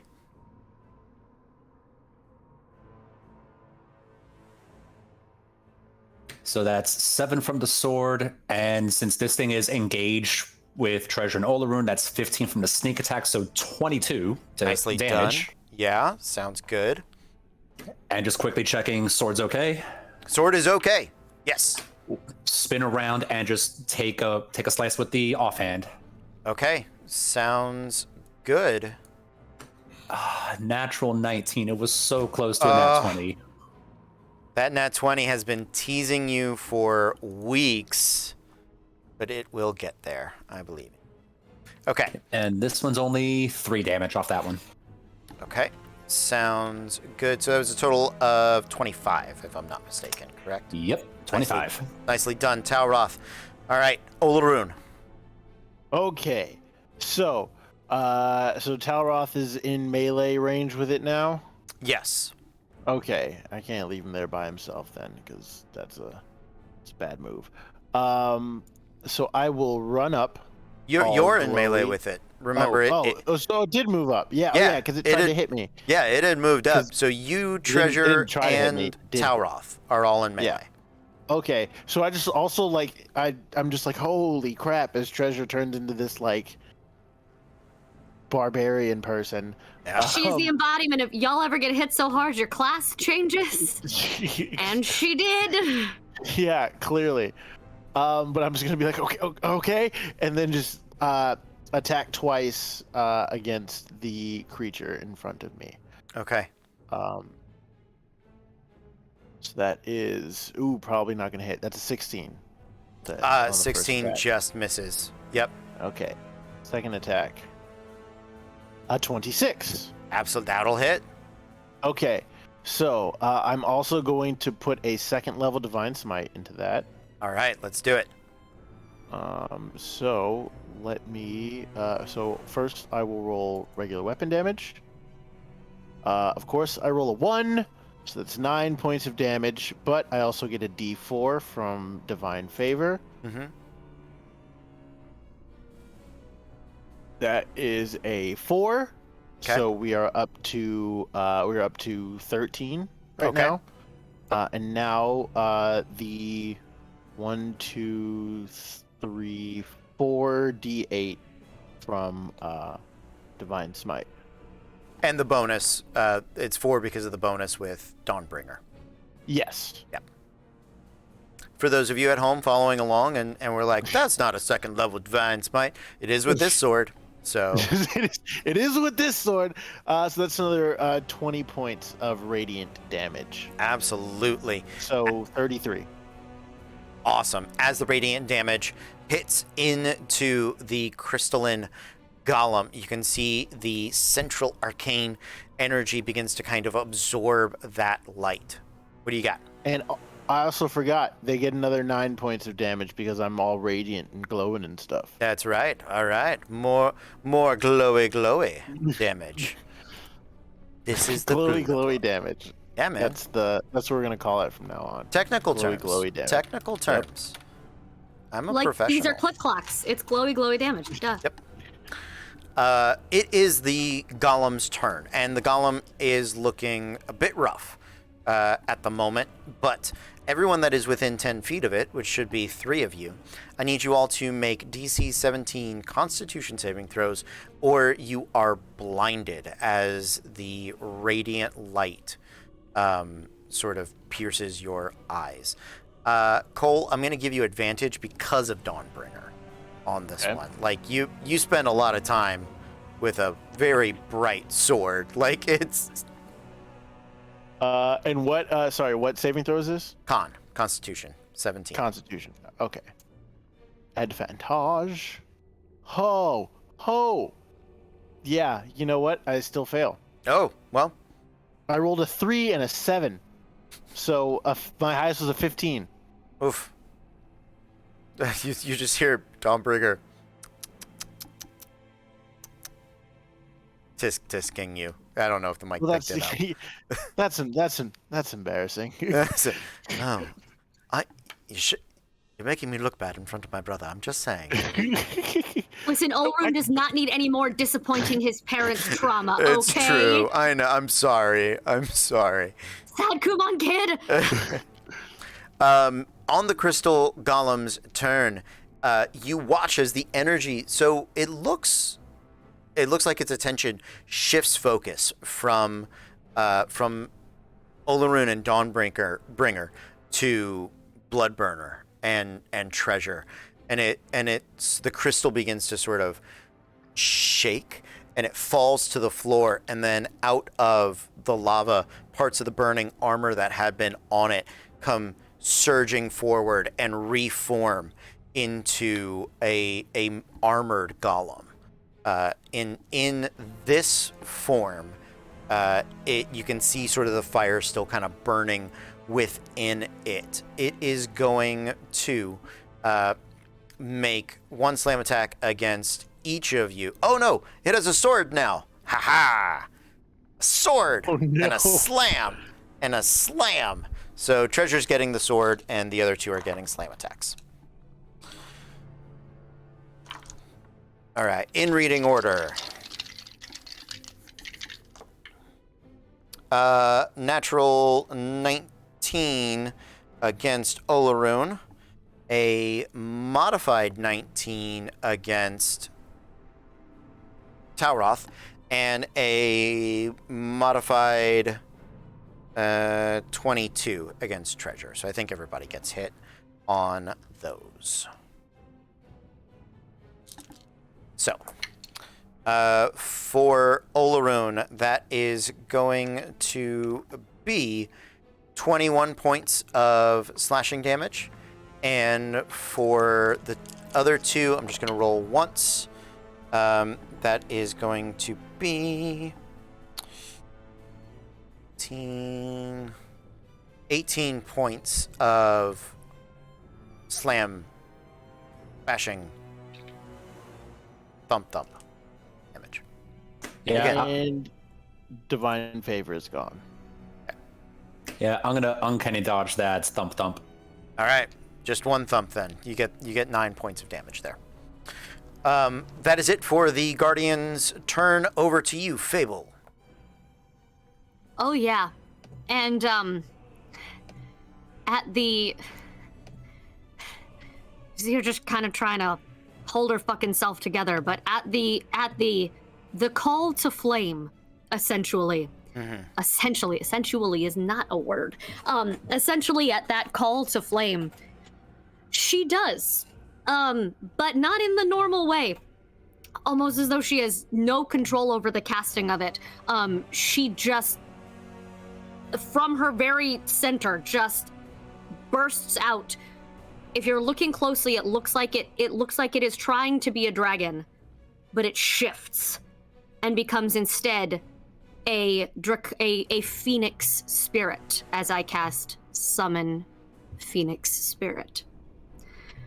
It is the new playtest thing, so I now have a fire-resistant, large phoenix summon that's here to fuck people up.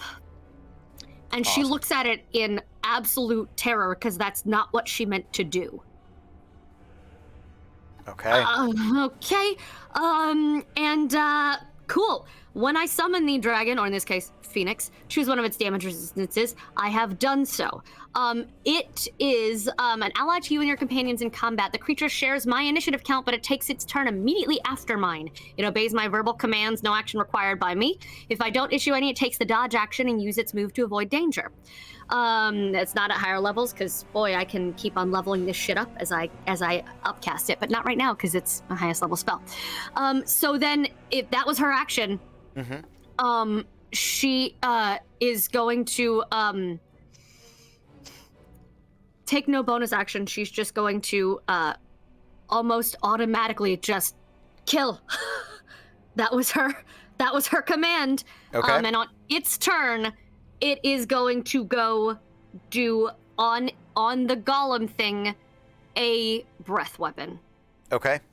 It is going to need to make a dexterity saving throw, please. Okay.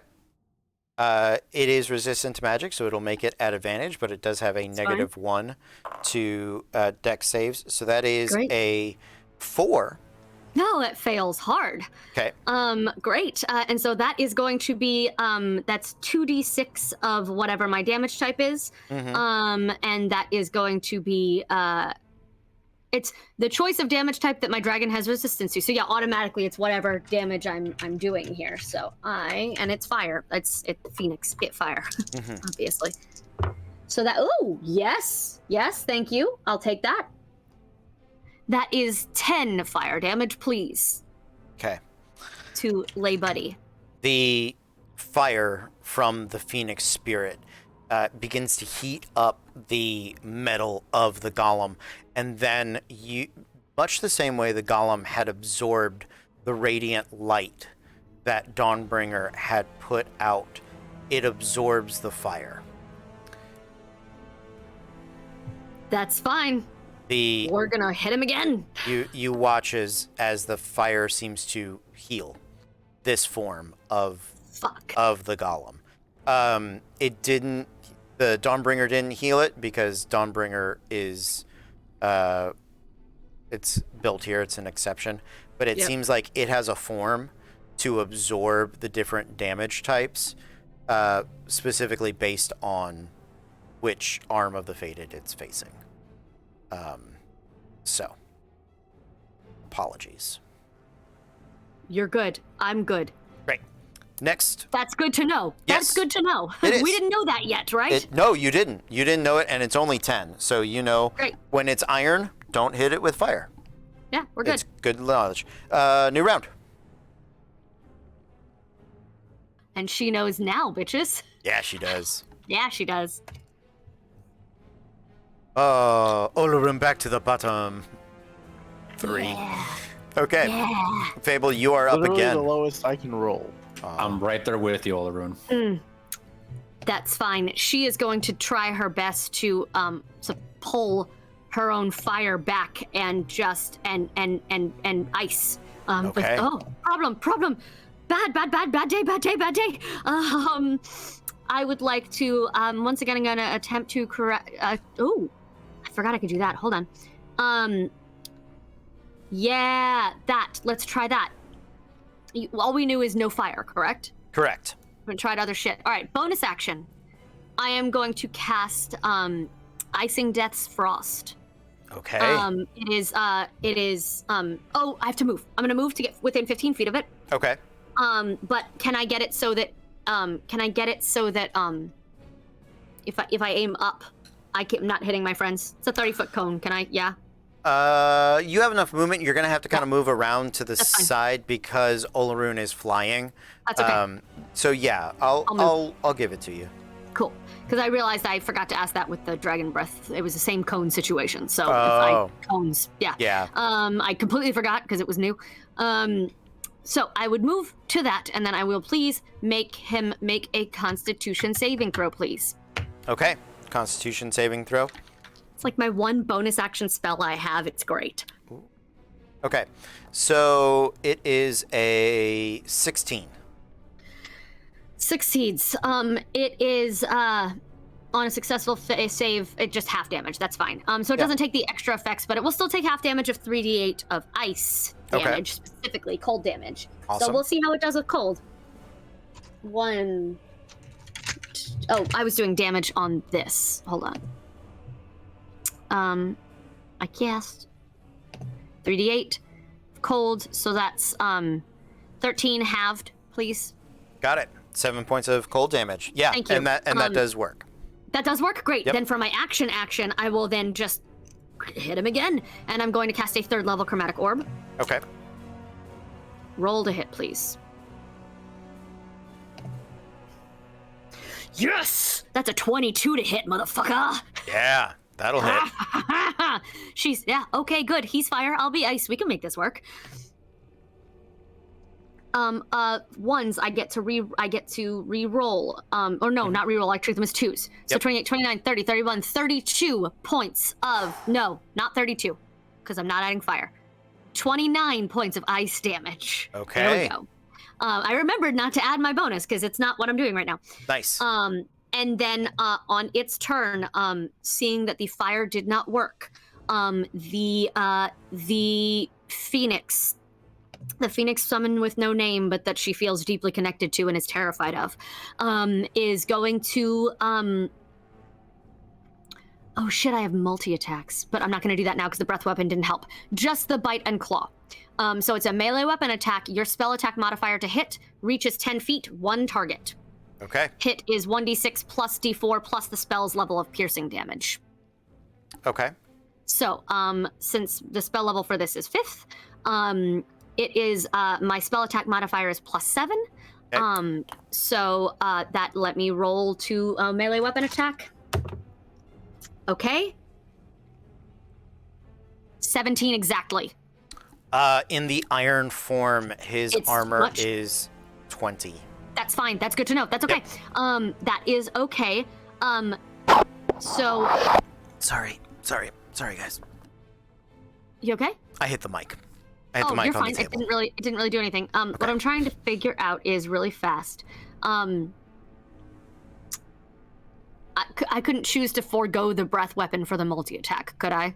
Yeah, you can Okay, great. forego it. Then I'm going to bite and claw attacks equal to half the spell's level rounded down, so that's going to be 2. I get to make 2 bite and claw attacks. Yep. If I'm just skipping the breath attack, I will not make a 3rd one. I'll just make Yep. the bites and claws. Yeah, great.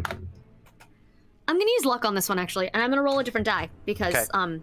I'd like to eat him. Ooh! Exactly 20. Nice. 13 plus 7. There you go. Yeah, that hits. Thanks, Boulder. I went, I failed. Oh, math. So that is 1d6 plus 4. So 2 plus 4, 6 plus the spell's level, so 5, so 11 in piercing damage, and it's not fire damage, so I don't add my thing, Yep. even though he's under my. So yeah, so that Sounds 11. good. of piercing damage. Nice. Yeah, and it is magical because it is a spell. It is. Treasure, I believe your turn. Yep. Treasure's still quite confused. Her armor's gone, so okay, we're fighting naked again, I guess. I mean, not completely. If you want to be a barbarian fighting in your armor, I will let you. I was trying to be helpful. No, it's fine. I don't think I can use armor or my armor as current is. So Yeah. she's like, well, here we go. And she looks at Bloodburner. I guess this is how it's gonna happen. No, there is no guess. There is only fire. There is only rage. I like where you're going. Let's go with that rage. Let's do the rage thing. So she's gonna bonus action rage. And you do. And now I gotta roll on a wild magic table. Yes. As she takes a deep breath and just kind of lets out that smoke and bit of fire from being a tiefling. Oh, great, I get that one.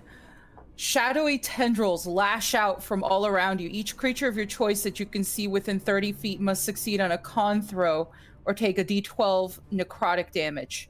And Nice. I gain 1d12 temp hit points. 18 for the golem.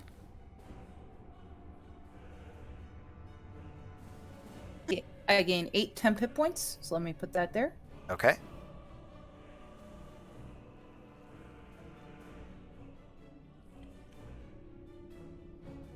And 18 for the golem, you said, for Yep. hitting me? No. For it's con save. Oh, it's con save. Okay. So I believe it's fine. Let me double check. Because I don't see what the DC would be here. I think it's fine, though. Okay. Well, let's keep moving, and I'll see. I'll look it up. Okay. And Treasure's going to take this chance to just turn with all her attention using Bloodburner in this rage on this creature golem thing. Okay.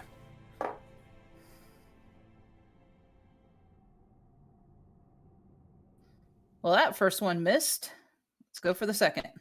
Are you making a reckless attack? It's reckless, sorry. If so, you have advantage. Oh, that's right. Okay, so then the 17 on the first one then? 17 misses, unfortunately. Armor class of 20 right now. Okay, and then let's go with the second one. Let me just use my Norse Foundry dice. I like them. They're pretty. Okay, so with advantage, that is a natural 19. Now, I don't think Bloodburner crits on a 19. He does not. No, unfortunately. That's cool. Well, he definitely doesn't in his current form. He has to be finished being built for anything like that to happen. Nah, he doesn't have. Regardless, there's still a thwack happening. Yes, roll thwack damage. You said it would be the 1d8 plus my strength? D10 if you're wielding it two-handed, which I assume you are. Yeah. Yep. Just for reference. Or max damage. Nice. So 10 plus 5 for 15. For reference, your DC on wild magic or anything that this path of wild magic does is 8 plus proficiency, which I think is 3 right now, or is it 4? Doesn't matter. And you're 4. So 8 plus 4 plus your con modifier. 8 plus 4. It's 12. My con modifier is 7. Your con modifier is 7? Oh, excuse me. No, that's my con save. My con modifier is 3. Okay. I was like, huh? No, I worded myself there. Okay. So yeah, that's a 17. 15 is your DC. 15 is your DC. Thank you. So I will You're write welcome. that down somewhere. Yep. Tauroth. Well, first I have to make a con save for the damage I took to see if Zephyr Strike is still going, and okay, I'm still fine there. Great. But seeing all this happening, would the tentacle have been obvious? Yeah. Treasure, what the goddamn hell? She's just cackling at this point. Great. The hell did I get myself into this time? And I'm just gonna kind of just run up and just try to take another slash at the thing. Haven't Okay. we learned to stop asking that?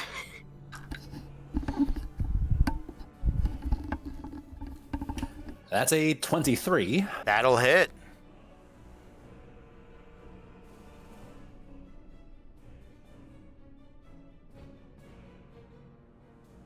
That's going to be 24 damage there. All right. Oof. It is. And yeah, I'll just swing in with the offhand too, just to Okay. get that taken in. Sounds good. That was a 25 to hit for 6 damage. Okay. After the first hit, the iron armor begins to fall away, and the crystal pieces come surging back in. The iron had been it was pretty damaged to begin with, so it's back to the crystal form at the moment. Olorun, your turn. Your turn, buddy. Okay, so first thing I'm going to do is I'm going to cast haste on myself. Okay. So that uses up one of my 3rd level spell slots. I'm now hasted. My AC is now 22. Oof. And I will use my extra action to disengage as I'll turn to Talroth and be like, I need a second. Can you hold him? Okay, and I'll use my action to disengage and move back about 20 feet. Okay. Actually, you know what I'm gonna do? I'm gonna use my action to disengage and because I forgot I have wings, and fly 40 feet in the air There you go. like a boss. All right, up into the air you fly, just like a boss. Nicely done. That's everything for you? Yeah, that's Okay. my that's it. Yes. Everything I can do. Sounds good. And the golem didn't take its turn, I believe. So it is going to it's gonna attack Treasure. Yeah, we're gonna swords just slam. No. 2 slams on Treasure. Slam.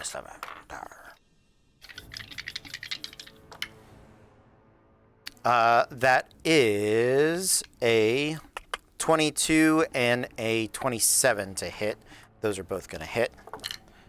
That is 19 points of damage for each one. But you are resistant to bludgeoning because you are raging, so we're just going to call it 19 flat.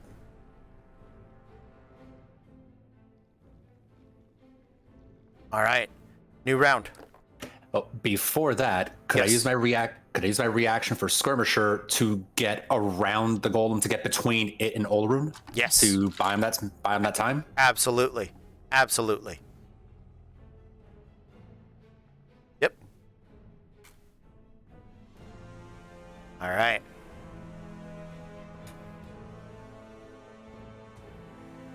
Talroth, kick us off. All right. How bad does this thing look?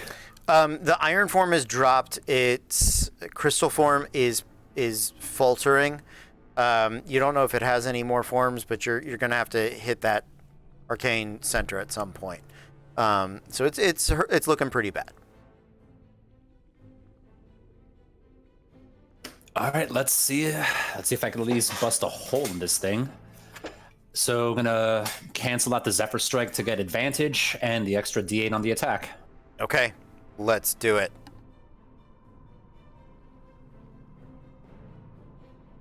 So close. It's a 28 to hit, but so close. Well, 28 is definitely gonna hit. So close. It still hits. I'm just, would have been better if I'd crit. Like a mood, honestly. I mean, yeah. Who could argue with that?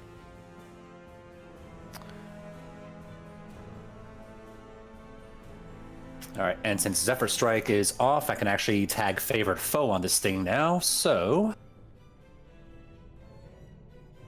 Sorry, I got a lot of numbers to add up. You're good. So 22 slashing damage, and then 8 force damage on top of that, so 30 total. Okay. Thank you. And I'm just trying to see if I can focus that hit onto just one part that maybe Treasure has been just railing into, just so she can try to get her or Olorun to get a cleaner opening. Okay. Yeah.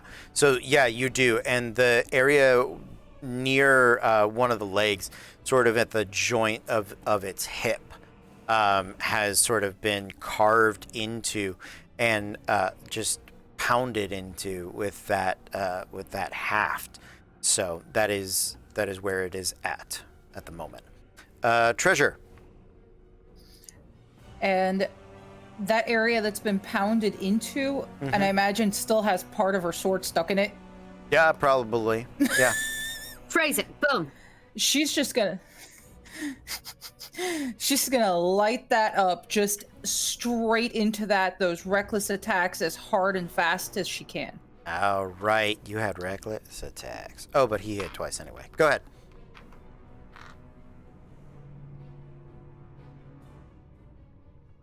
It's gonna be easier to do it here because I don't have a second D20 out.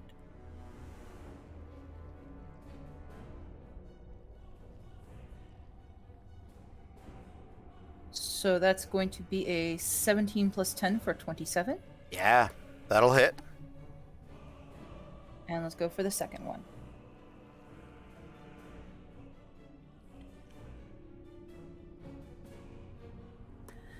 A 19 plus 10 for 29. Okay. And those are both D10s plus 6 because railing on that. Yep.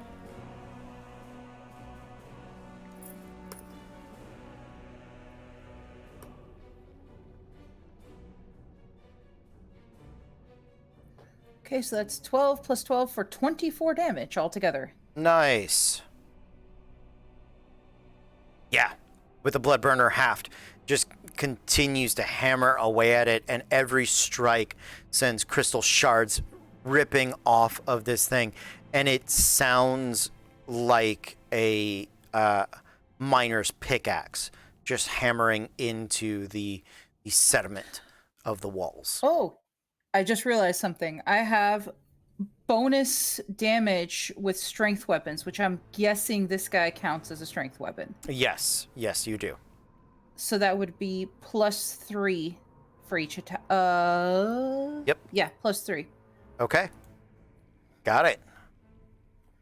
Yeah, he's looking pretty rough here. Up next is Olaroon. So I will use my my first action, since I am hasted, to cast Lesser Restoration on myself and unblind myself. Okay. And then I can see kind of like the hole that was made in the golem, right? Yeah, absolutely. Okay, so what I'm gonna do is what I'm essentially trying to do is I'm going to try and like fly around and like point the sword and like try and like corkscrew into the core. Okay. Yeah, let's do it. Make me an either athletics or acrobatics check. Okay. Oh man. Come on. A 14 on the athletics check? Yeah, 14 is a success. Yeah, Okay. You come flying in, and you build up that momentum. You start to corkscrew twist in air. I'm going to give you advantage on your attack roll for this. Let's go. Angelic uniqueness. 17?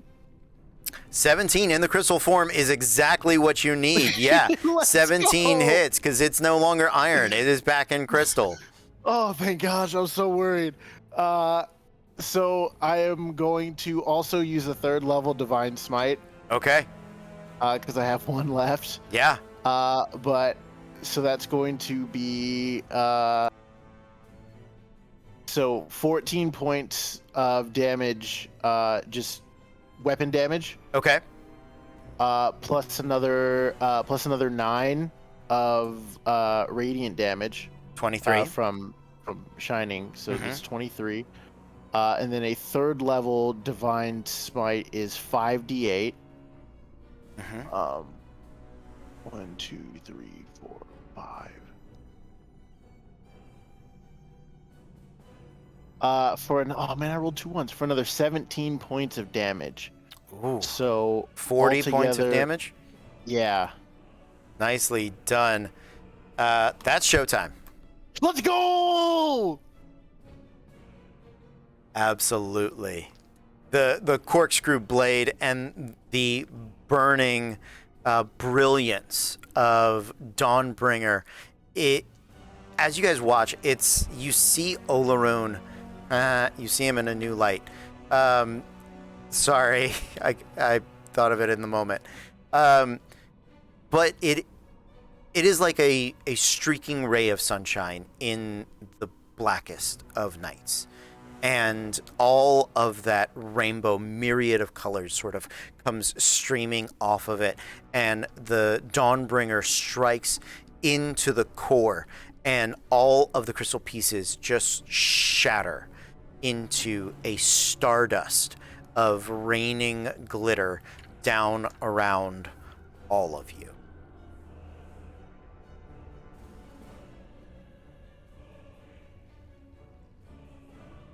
We good? Yeah. Okay. Good. I'm It's alright. very relative. She looks up at the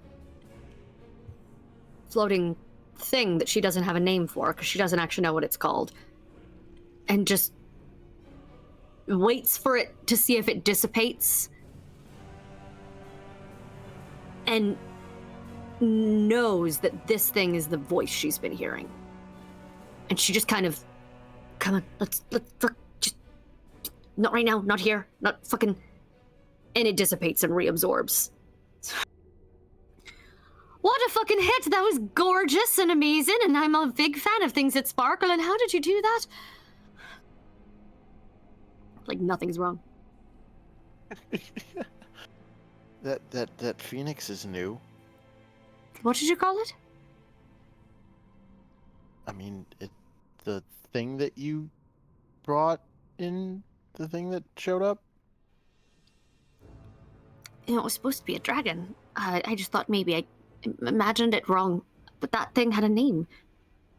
Yeah, my mom had. Yeah, I've read books about him when I was a kid. Huh. Interesting. I'd like to talk more about that later, but for now, what did you... The 2 weapons all right, by the way? Are we done fighting each other? Are we done bitching? Treasure's trying to get the tentacles to go away. Eventually they do. Also this! I feel like that is the least of my concerns. What? What? She's Yeah. holding Bloodborne, like, I don't know.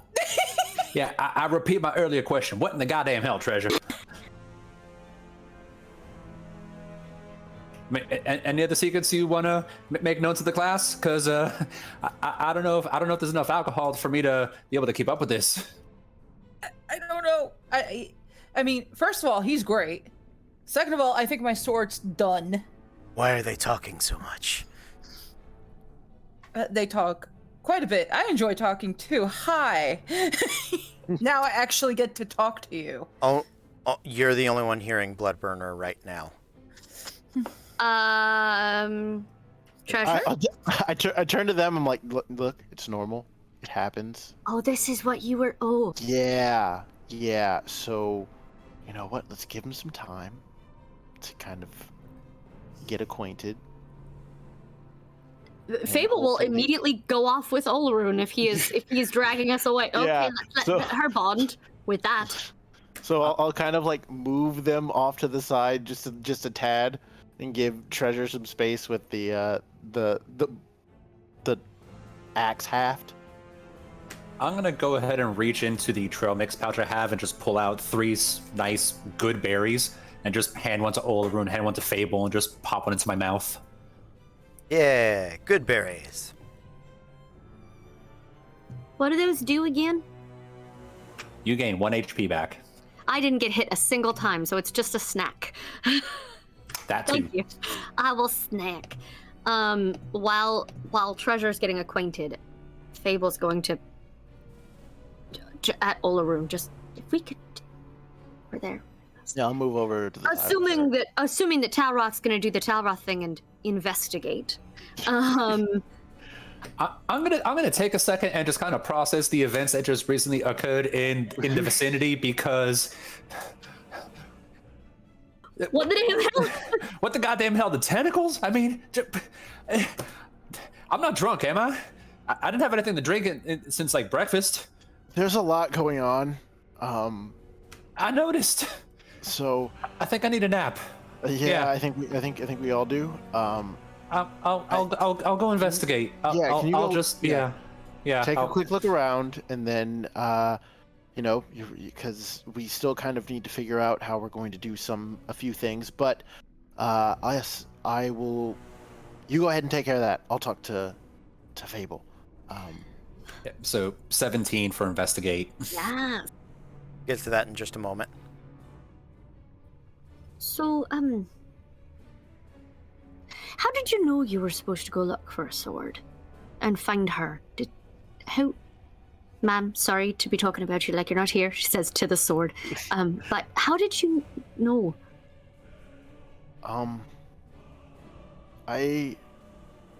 She had sent me dreams for the last few years. That she needed someone to find her. So when I got old enough, I just knew what I had to do. And there are times you could hear her and no one else could. And times she chose to talk to people. When she was here. Yeah, she's a very powerful. I feel like that's insulting. I was gonna say instrument. What's the correct way to refer to you? And I turn to. What are your pronouns? Yeah. What are your essentially what?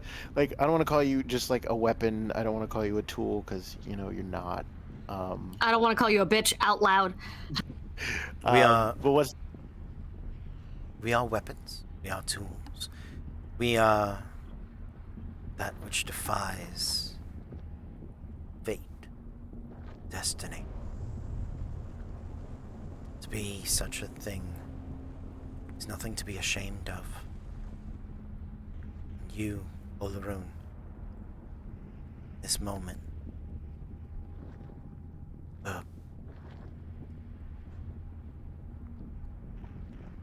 Thank you. I knew I That's chose. just the. I knew I chose well.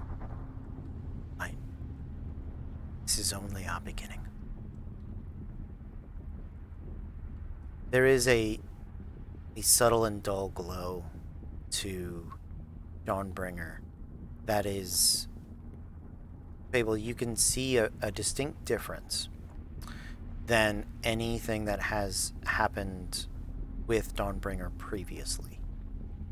Normally when Dawnbringer is shining, it is attempting to overshadow and overpower pretty much anything that it is shining against. But for the first time, very much similar to that crystal golem and the light that arcane orb sort of shone through those crystals, the light of Dawnbringer shines through Olaroon in a way that is focused, harmonious, and almost subtle. And you can feel the difference, especially when you take a glance back to Treasure and Bloodburner, who have yet to come to a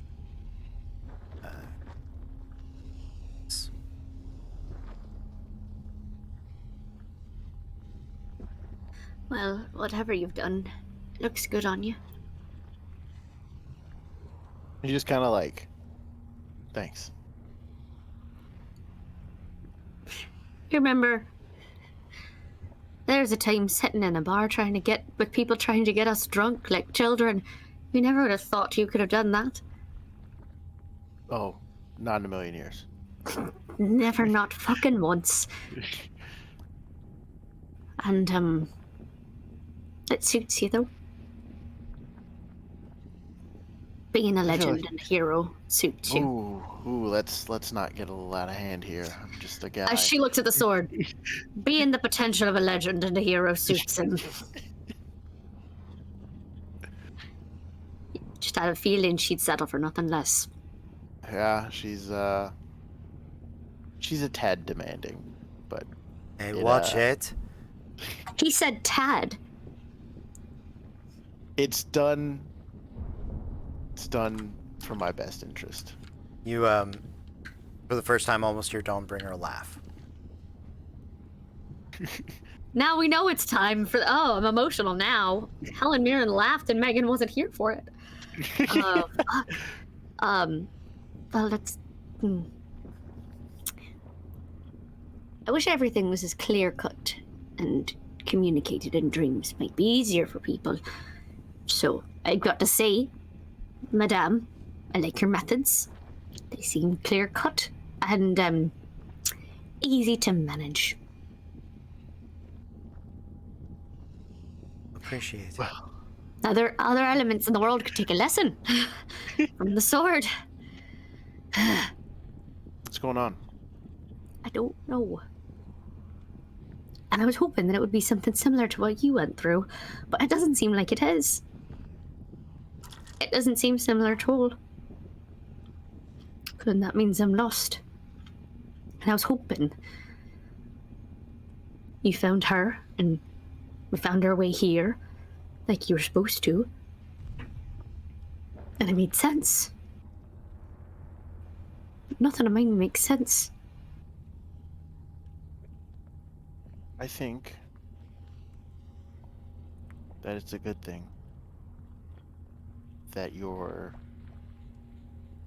experience is different.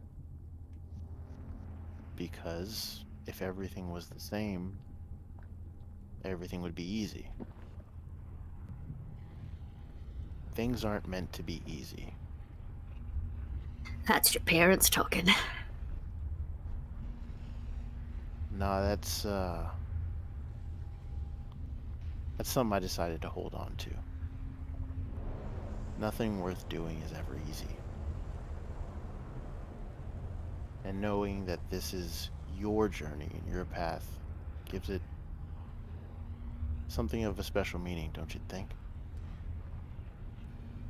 I do. Just wish I knew where I was supposed to go next. Or how to get there. Well, give it some time. Give it some thought. I know you'll work it out. Well, got a good team behind us, don't we? So, Certainly. Now let's why don't we go check out and see what Talroth has got. If hopefully he didn't find any like drinks or anything, because he'll probably. listen, don't you think he needs it after that? He just watched you start glowing, me have something, a phoenix thing escape from me, and then whatever the fucking hell is happening with Treasure, the poor man deserves to be in a coma right now. Well, yeah. Well, let's go see how he's doing, and we'll go over and check Sure. on. Meanwhile, Treasure and Bloodburner are having a meeting of the minds. Why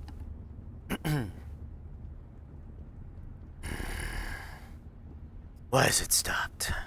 This is boring. Well, the thing is dead. Dawnbringer and Olaroon made sure of that. Ugh, Dawnbringer. How pretentious. Ugh, such a needy twig of metal. I don't have siblings, or I'd say that was rude. I have no idea, but I'm gonna say you probably shouldn't. That might upset her. You know what? Let's start from the beginning. You're the haft we found in House Ilrain, aren't you? Yes.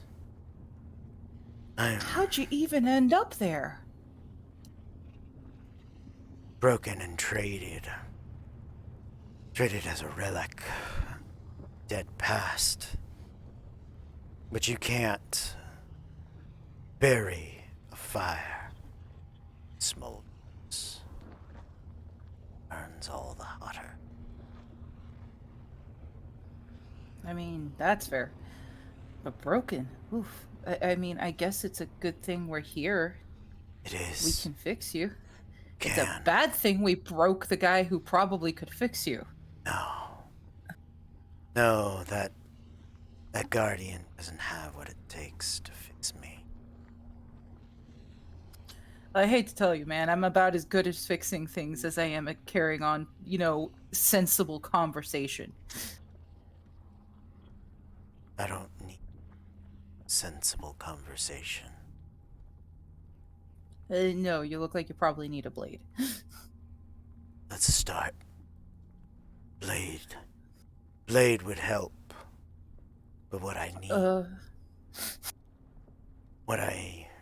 need is something you have. Spades. She looks down at her gut. Rolls like a Swiss bakery? There's a place called Switzerland? What? I haven't been No, there. you did not. I know what hides behind that joke.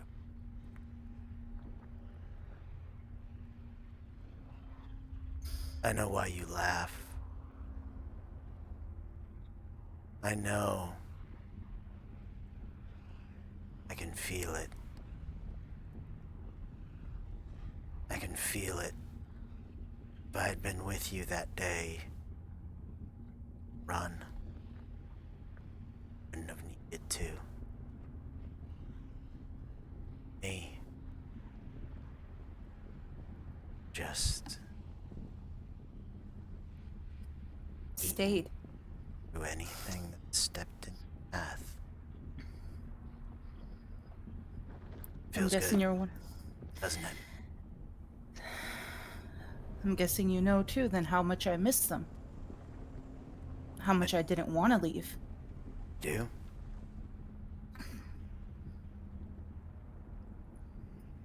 I know And how much how much I could have just made my own choice. How much it angers you that that choice was taken away. Yeah. How all of these choices have been taken away from you.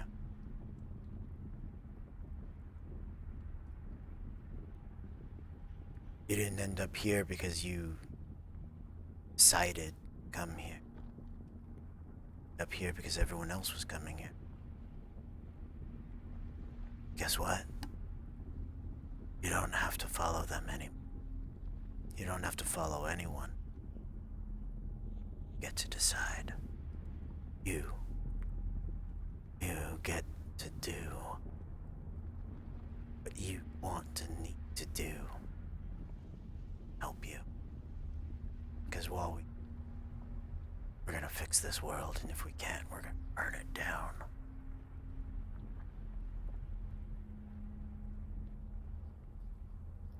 It's definitely an interesting offer on the table. But let's take it one step at a time. And honestly, the first step right now that I'm seeing for you is a new blade. Good. Let's start there.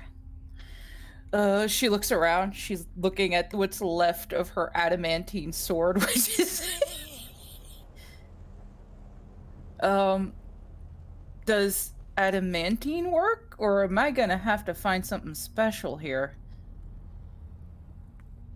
We'll talk to that cleric. Get his help. His skill. Your rage. Fire. Something special. I'd like that. Because, especially hearing after everything we just heard, I want to make sure my family's safe. You know what makes a contract really hard to enforce? Turning it to ash. You guys got a one-track mind. I'm You here know- for it. You know, you are not incorrect, sir. Talroth. Just panicking in the corner, ready for our next session group therapy over everything that just happened. Yeah, just wandering along, just kind of muttering to myself. There's been a hell of a couple days. I mean, yeah. Dwarven Stronghold, good beer. Oh man, just Beardrin, but the gold, the reward, and oh no, that's scrap. Now that's garbage. Wait a second. Pull out one of my swords. Do you have anything to say to me, or are you just a regular sword? Because at this point, I don't even know what's going on. Nothing? Okay, good. At least some things haven't changed. Wait, hold on. Can I hear any of this? Fuck with him. Make a perception check. Okay. Look, I feel like if I can just mess with Talroth one last This is time. fair because Talroth was one of the people in the beginning who was like, let's get those two drunk. So Okay. this feels like fair play. So it's a 10. Oh, I'll- never mind. You know what? You're leaving. I'll give it to you. Go for it. Yes. Yeah. Then can I just like can I just like try and spookily whisper like Talroth? Ah, shit, you're a quiet one, weren't you? You just waited until now to say something, didn't you? Fable starts giggling. Okay, that cheered me up. Don't let it fuck with him too bad, all right? It's fine. And then I'll just kind of just leave it at that. And that's it. He's gonna wonder forever. It'll never speak again. It'll just be that one moment. I'm just gonna look at it, slam the sword into the side of something. Wake up, damn it. Oh, you just say something once, that's it? Oh, yeah, sure, fine. Oh, damn it. Blame it on the magic of the forge. All weapons are alive in the forge.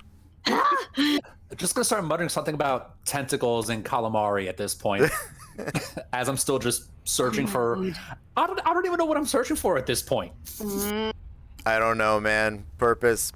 It's pretty open. There's not a lot of secrets to hide here. It is the secret, right? That's the thing. Yeah, maybe like some good scrap, or maybe, I don't know, if there's something that can be vaguely fixed for something, just... Sure. Yeah. There are, I will go ahead and point out that written in the lava-filled arcane sort of runes, as you're looking over it, there are some forging processes that are outlined. You assume that they're kind of the secrets to these Arms of the Fated. The other thing that I will say is that there's plenty of building material and scrap and stuff like that around, raw material. But yeah, I mean you're not a forge cleric or anything like that. So you see it, you find it, you like it. You don't exactly know what to do with it. I am going at this point to give us a bit of a time skip. Okay, we know that with the help of Thosin, who is a very skilled forge cleric, Bloodburner will get reforged. The battlefield, the field of the Great Game, will get duplicated. You guys are able to spend a few weeks here, and they are, in an odd way, joyful, and they remind you very much of home. Having the academics that you have guided across a continent to this mythical place have the opportunities to set foot in it and collect samples and to continue to speak with and bond with the Black King, and all of these opportunities it's not something we can encompass in one night. We could spend a sitcom season just following you guys around, having terrible, weird adventures, making things in the forge, and I would watch every minute of it. Over the course of that period, though, Dawnbringer and Olaroon together begin to focus their attention very much on the field and the home of the Lich. That sealed off part of Lickdracht that has been long under the thumb of one of the players, of now a haven of darkness and undeath.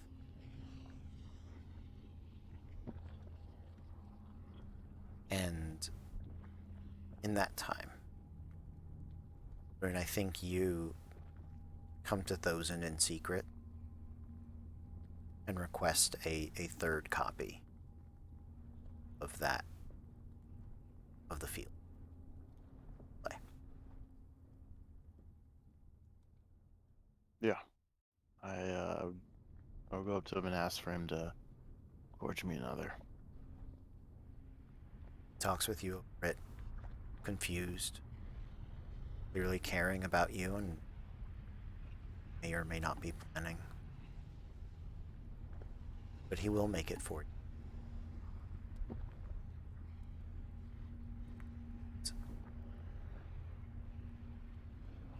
Stay here, between the Forge and the Black King's home, throughout the winter. As the ice begins to melt, days turn to spring.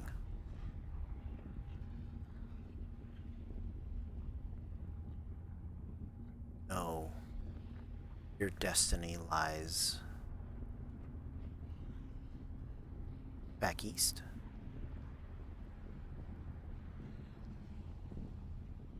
But Archivist, I have the means of your plane to travel here.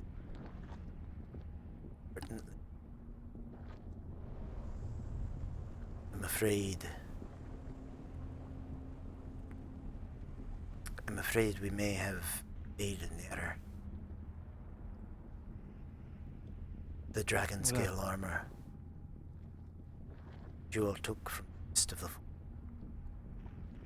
the scales wears, scales that are dead, bronze, failure they are.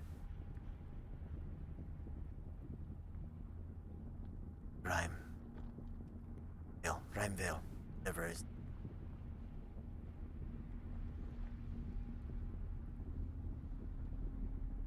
With the Black King needing help dealing with a true dragon upstart here in the west, though to head east and save the people. 7 cities live perpetual darkness.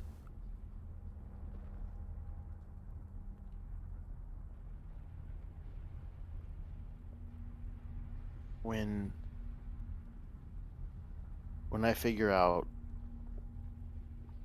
the next heading for the party, I just kind of for the next I've been feeling restless for the last few days. Kind of feeling the pull to go do something and help the people who have continued to be affected by the game. And when I find out we're heading deeper towards the west, I call the rest of the group.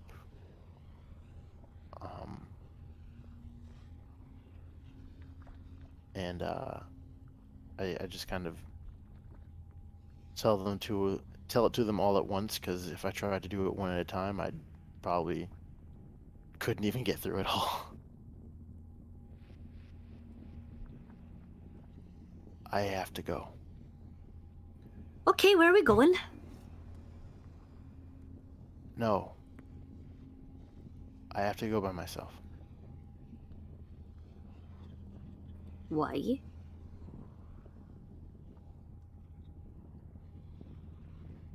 He like takes out the map and he puts it down. And he kind of points like at different places in the map, and he goes, in each time a move is made, people get hurt. I can't let that keep happening. Not when I know something about it. There are people who are suffering. There are people who are dying. And if I know something about that, if I know that that's happening, I can't let that go. I can do something. And he takes out Dawnbringer, we can do something.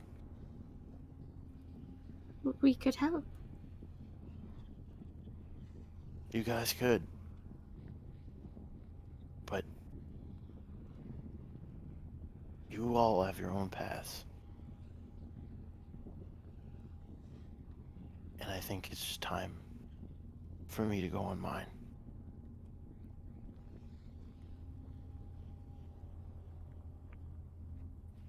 But we could help.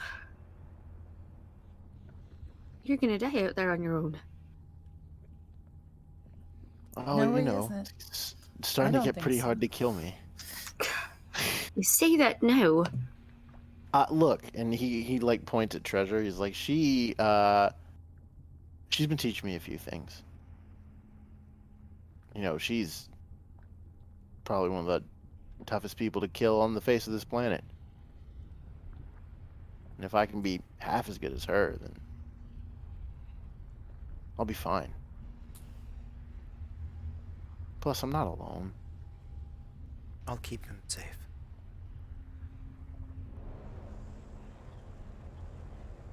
No offense, your swordishness, but there's one of you, and a whole lot of them out there. And Treasure looks at Olaroon. I like your odds. So do I. Because, you know, it is just one of me. But maybe one of me can inspire thousands to stand up.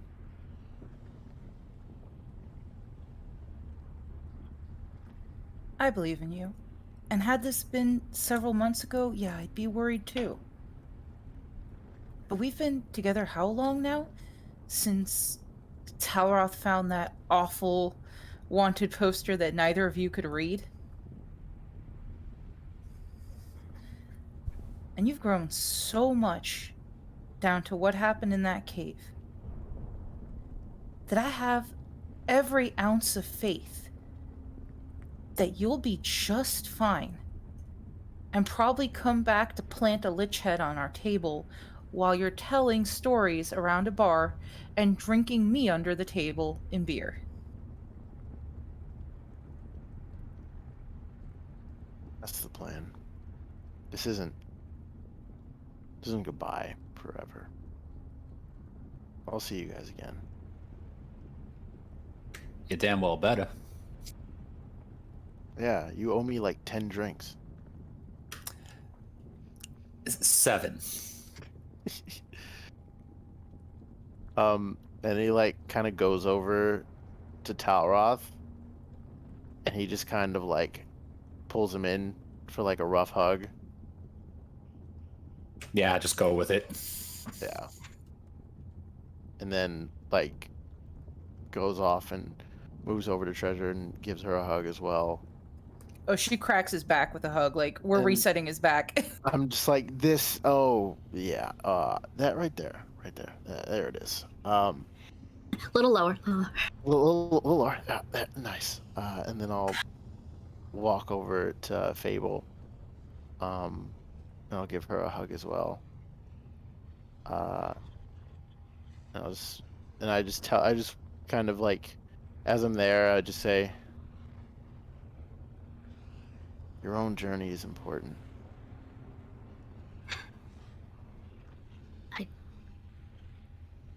It's just I tried to leave once too. And I didn't. I still don't know if I made the right call. So, you can come back and know where to find us if this ends up not being the right call. Yeah. Then if it does, then... Well then... Try not to get killed. I'll try. And then of course he says goodbye to, Saride. Well, Sirach will. Yeah. So. Yes, yeah, buddy. But remember feathers and your dance, right? Yeah, I remember the dance. I will All right. always remember the dance. Yep. And he'll give you a big hug. Yeah. Thozen will give you just sort of a manly, like fatherly, I'm proud of you, son, going to college, like hand on the shoulder, and then bring you in for a hug. And Saride will just sort of, my beautiful Olorun, you are going to do great, and you keep up, you practice your fingering for your violin. That's the technical term, and I chose it on purpose. Practice your fingering, okay? And make sure you eat. And write your parents. I'm gonna check on you. Yes, ma'am. It's you. You have become such amazing young.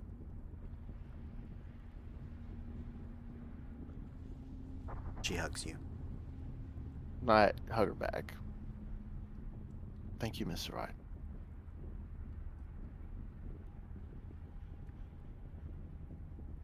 And then I try to kill Stitch one last time.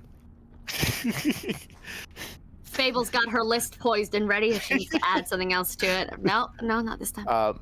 So what I do is I kind of like fake try and stab it at Stitch, like clearly long enough for him to like dodge out of the way, and then I pull him in for a hug.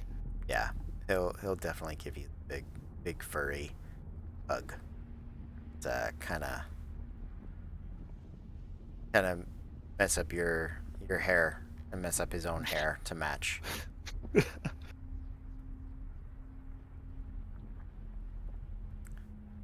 And I believe as Olorun travels off into the east, On my horse. on your On horse, my horse.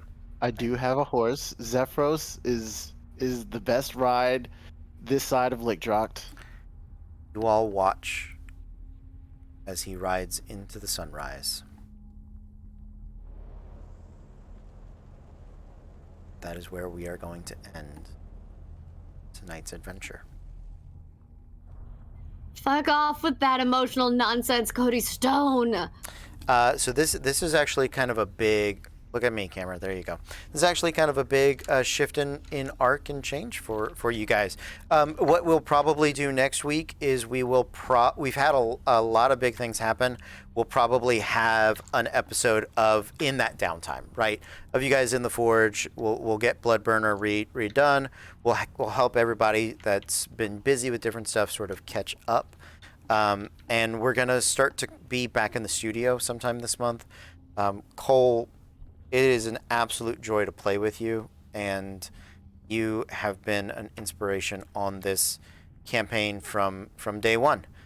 We have no Arms of the Fated without your backstory. So for all of Lichtrocht, your story continues. It is all of ours. We hope to have you on Malifaux, which is our Wednesday nights. It's going to continue to be a digital game. But for next week with the Disasters crew, we're going to help all the players kind of catch up and regroup and maybe have an episode where I don't make people cry. I have no promises. Good fucking luck. Yep. Apparently that's what would do.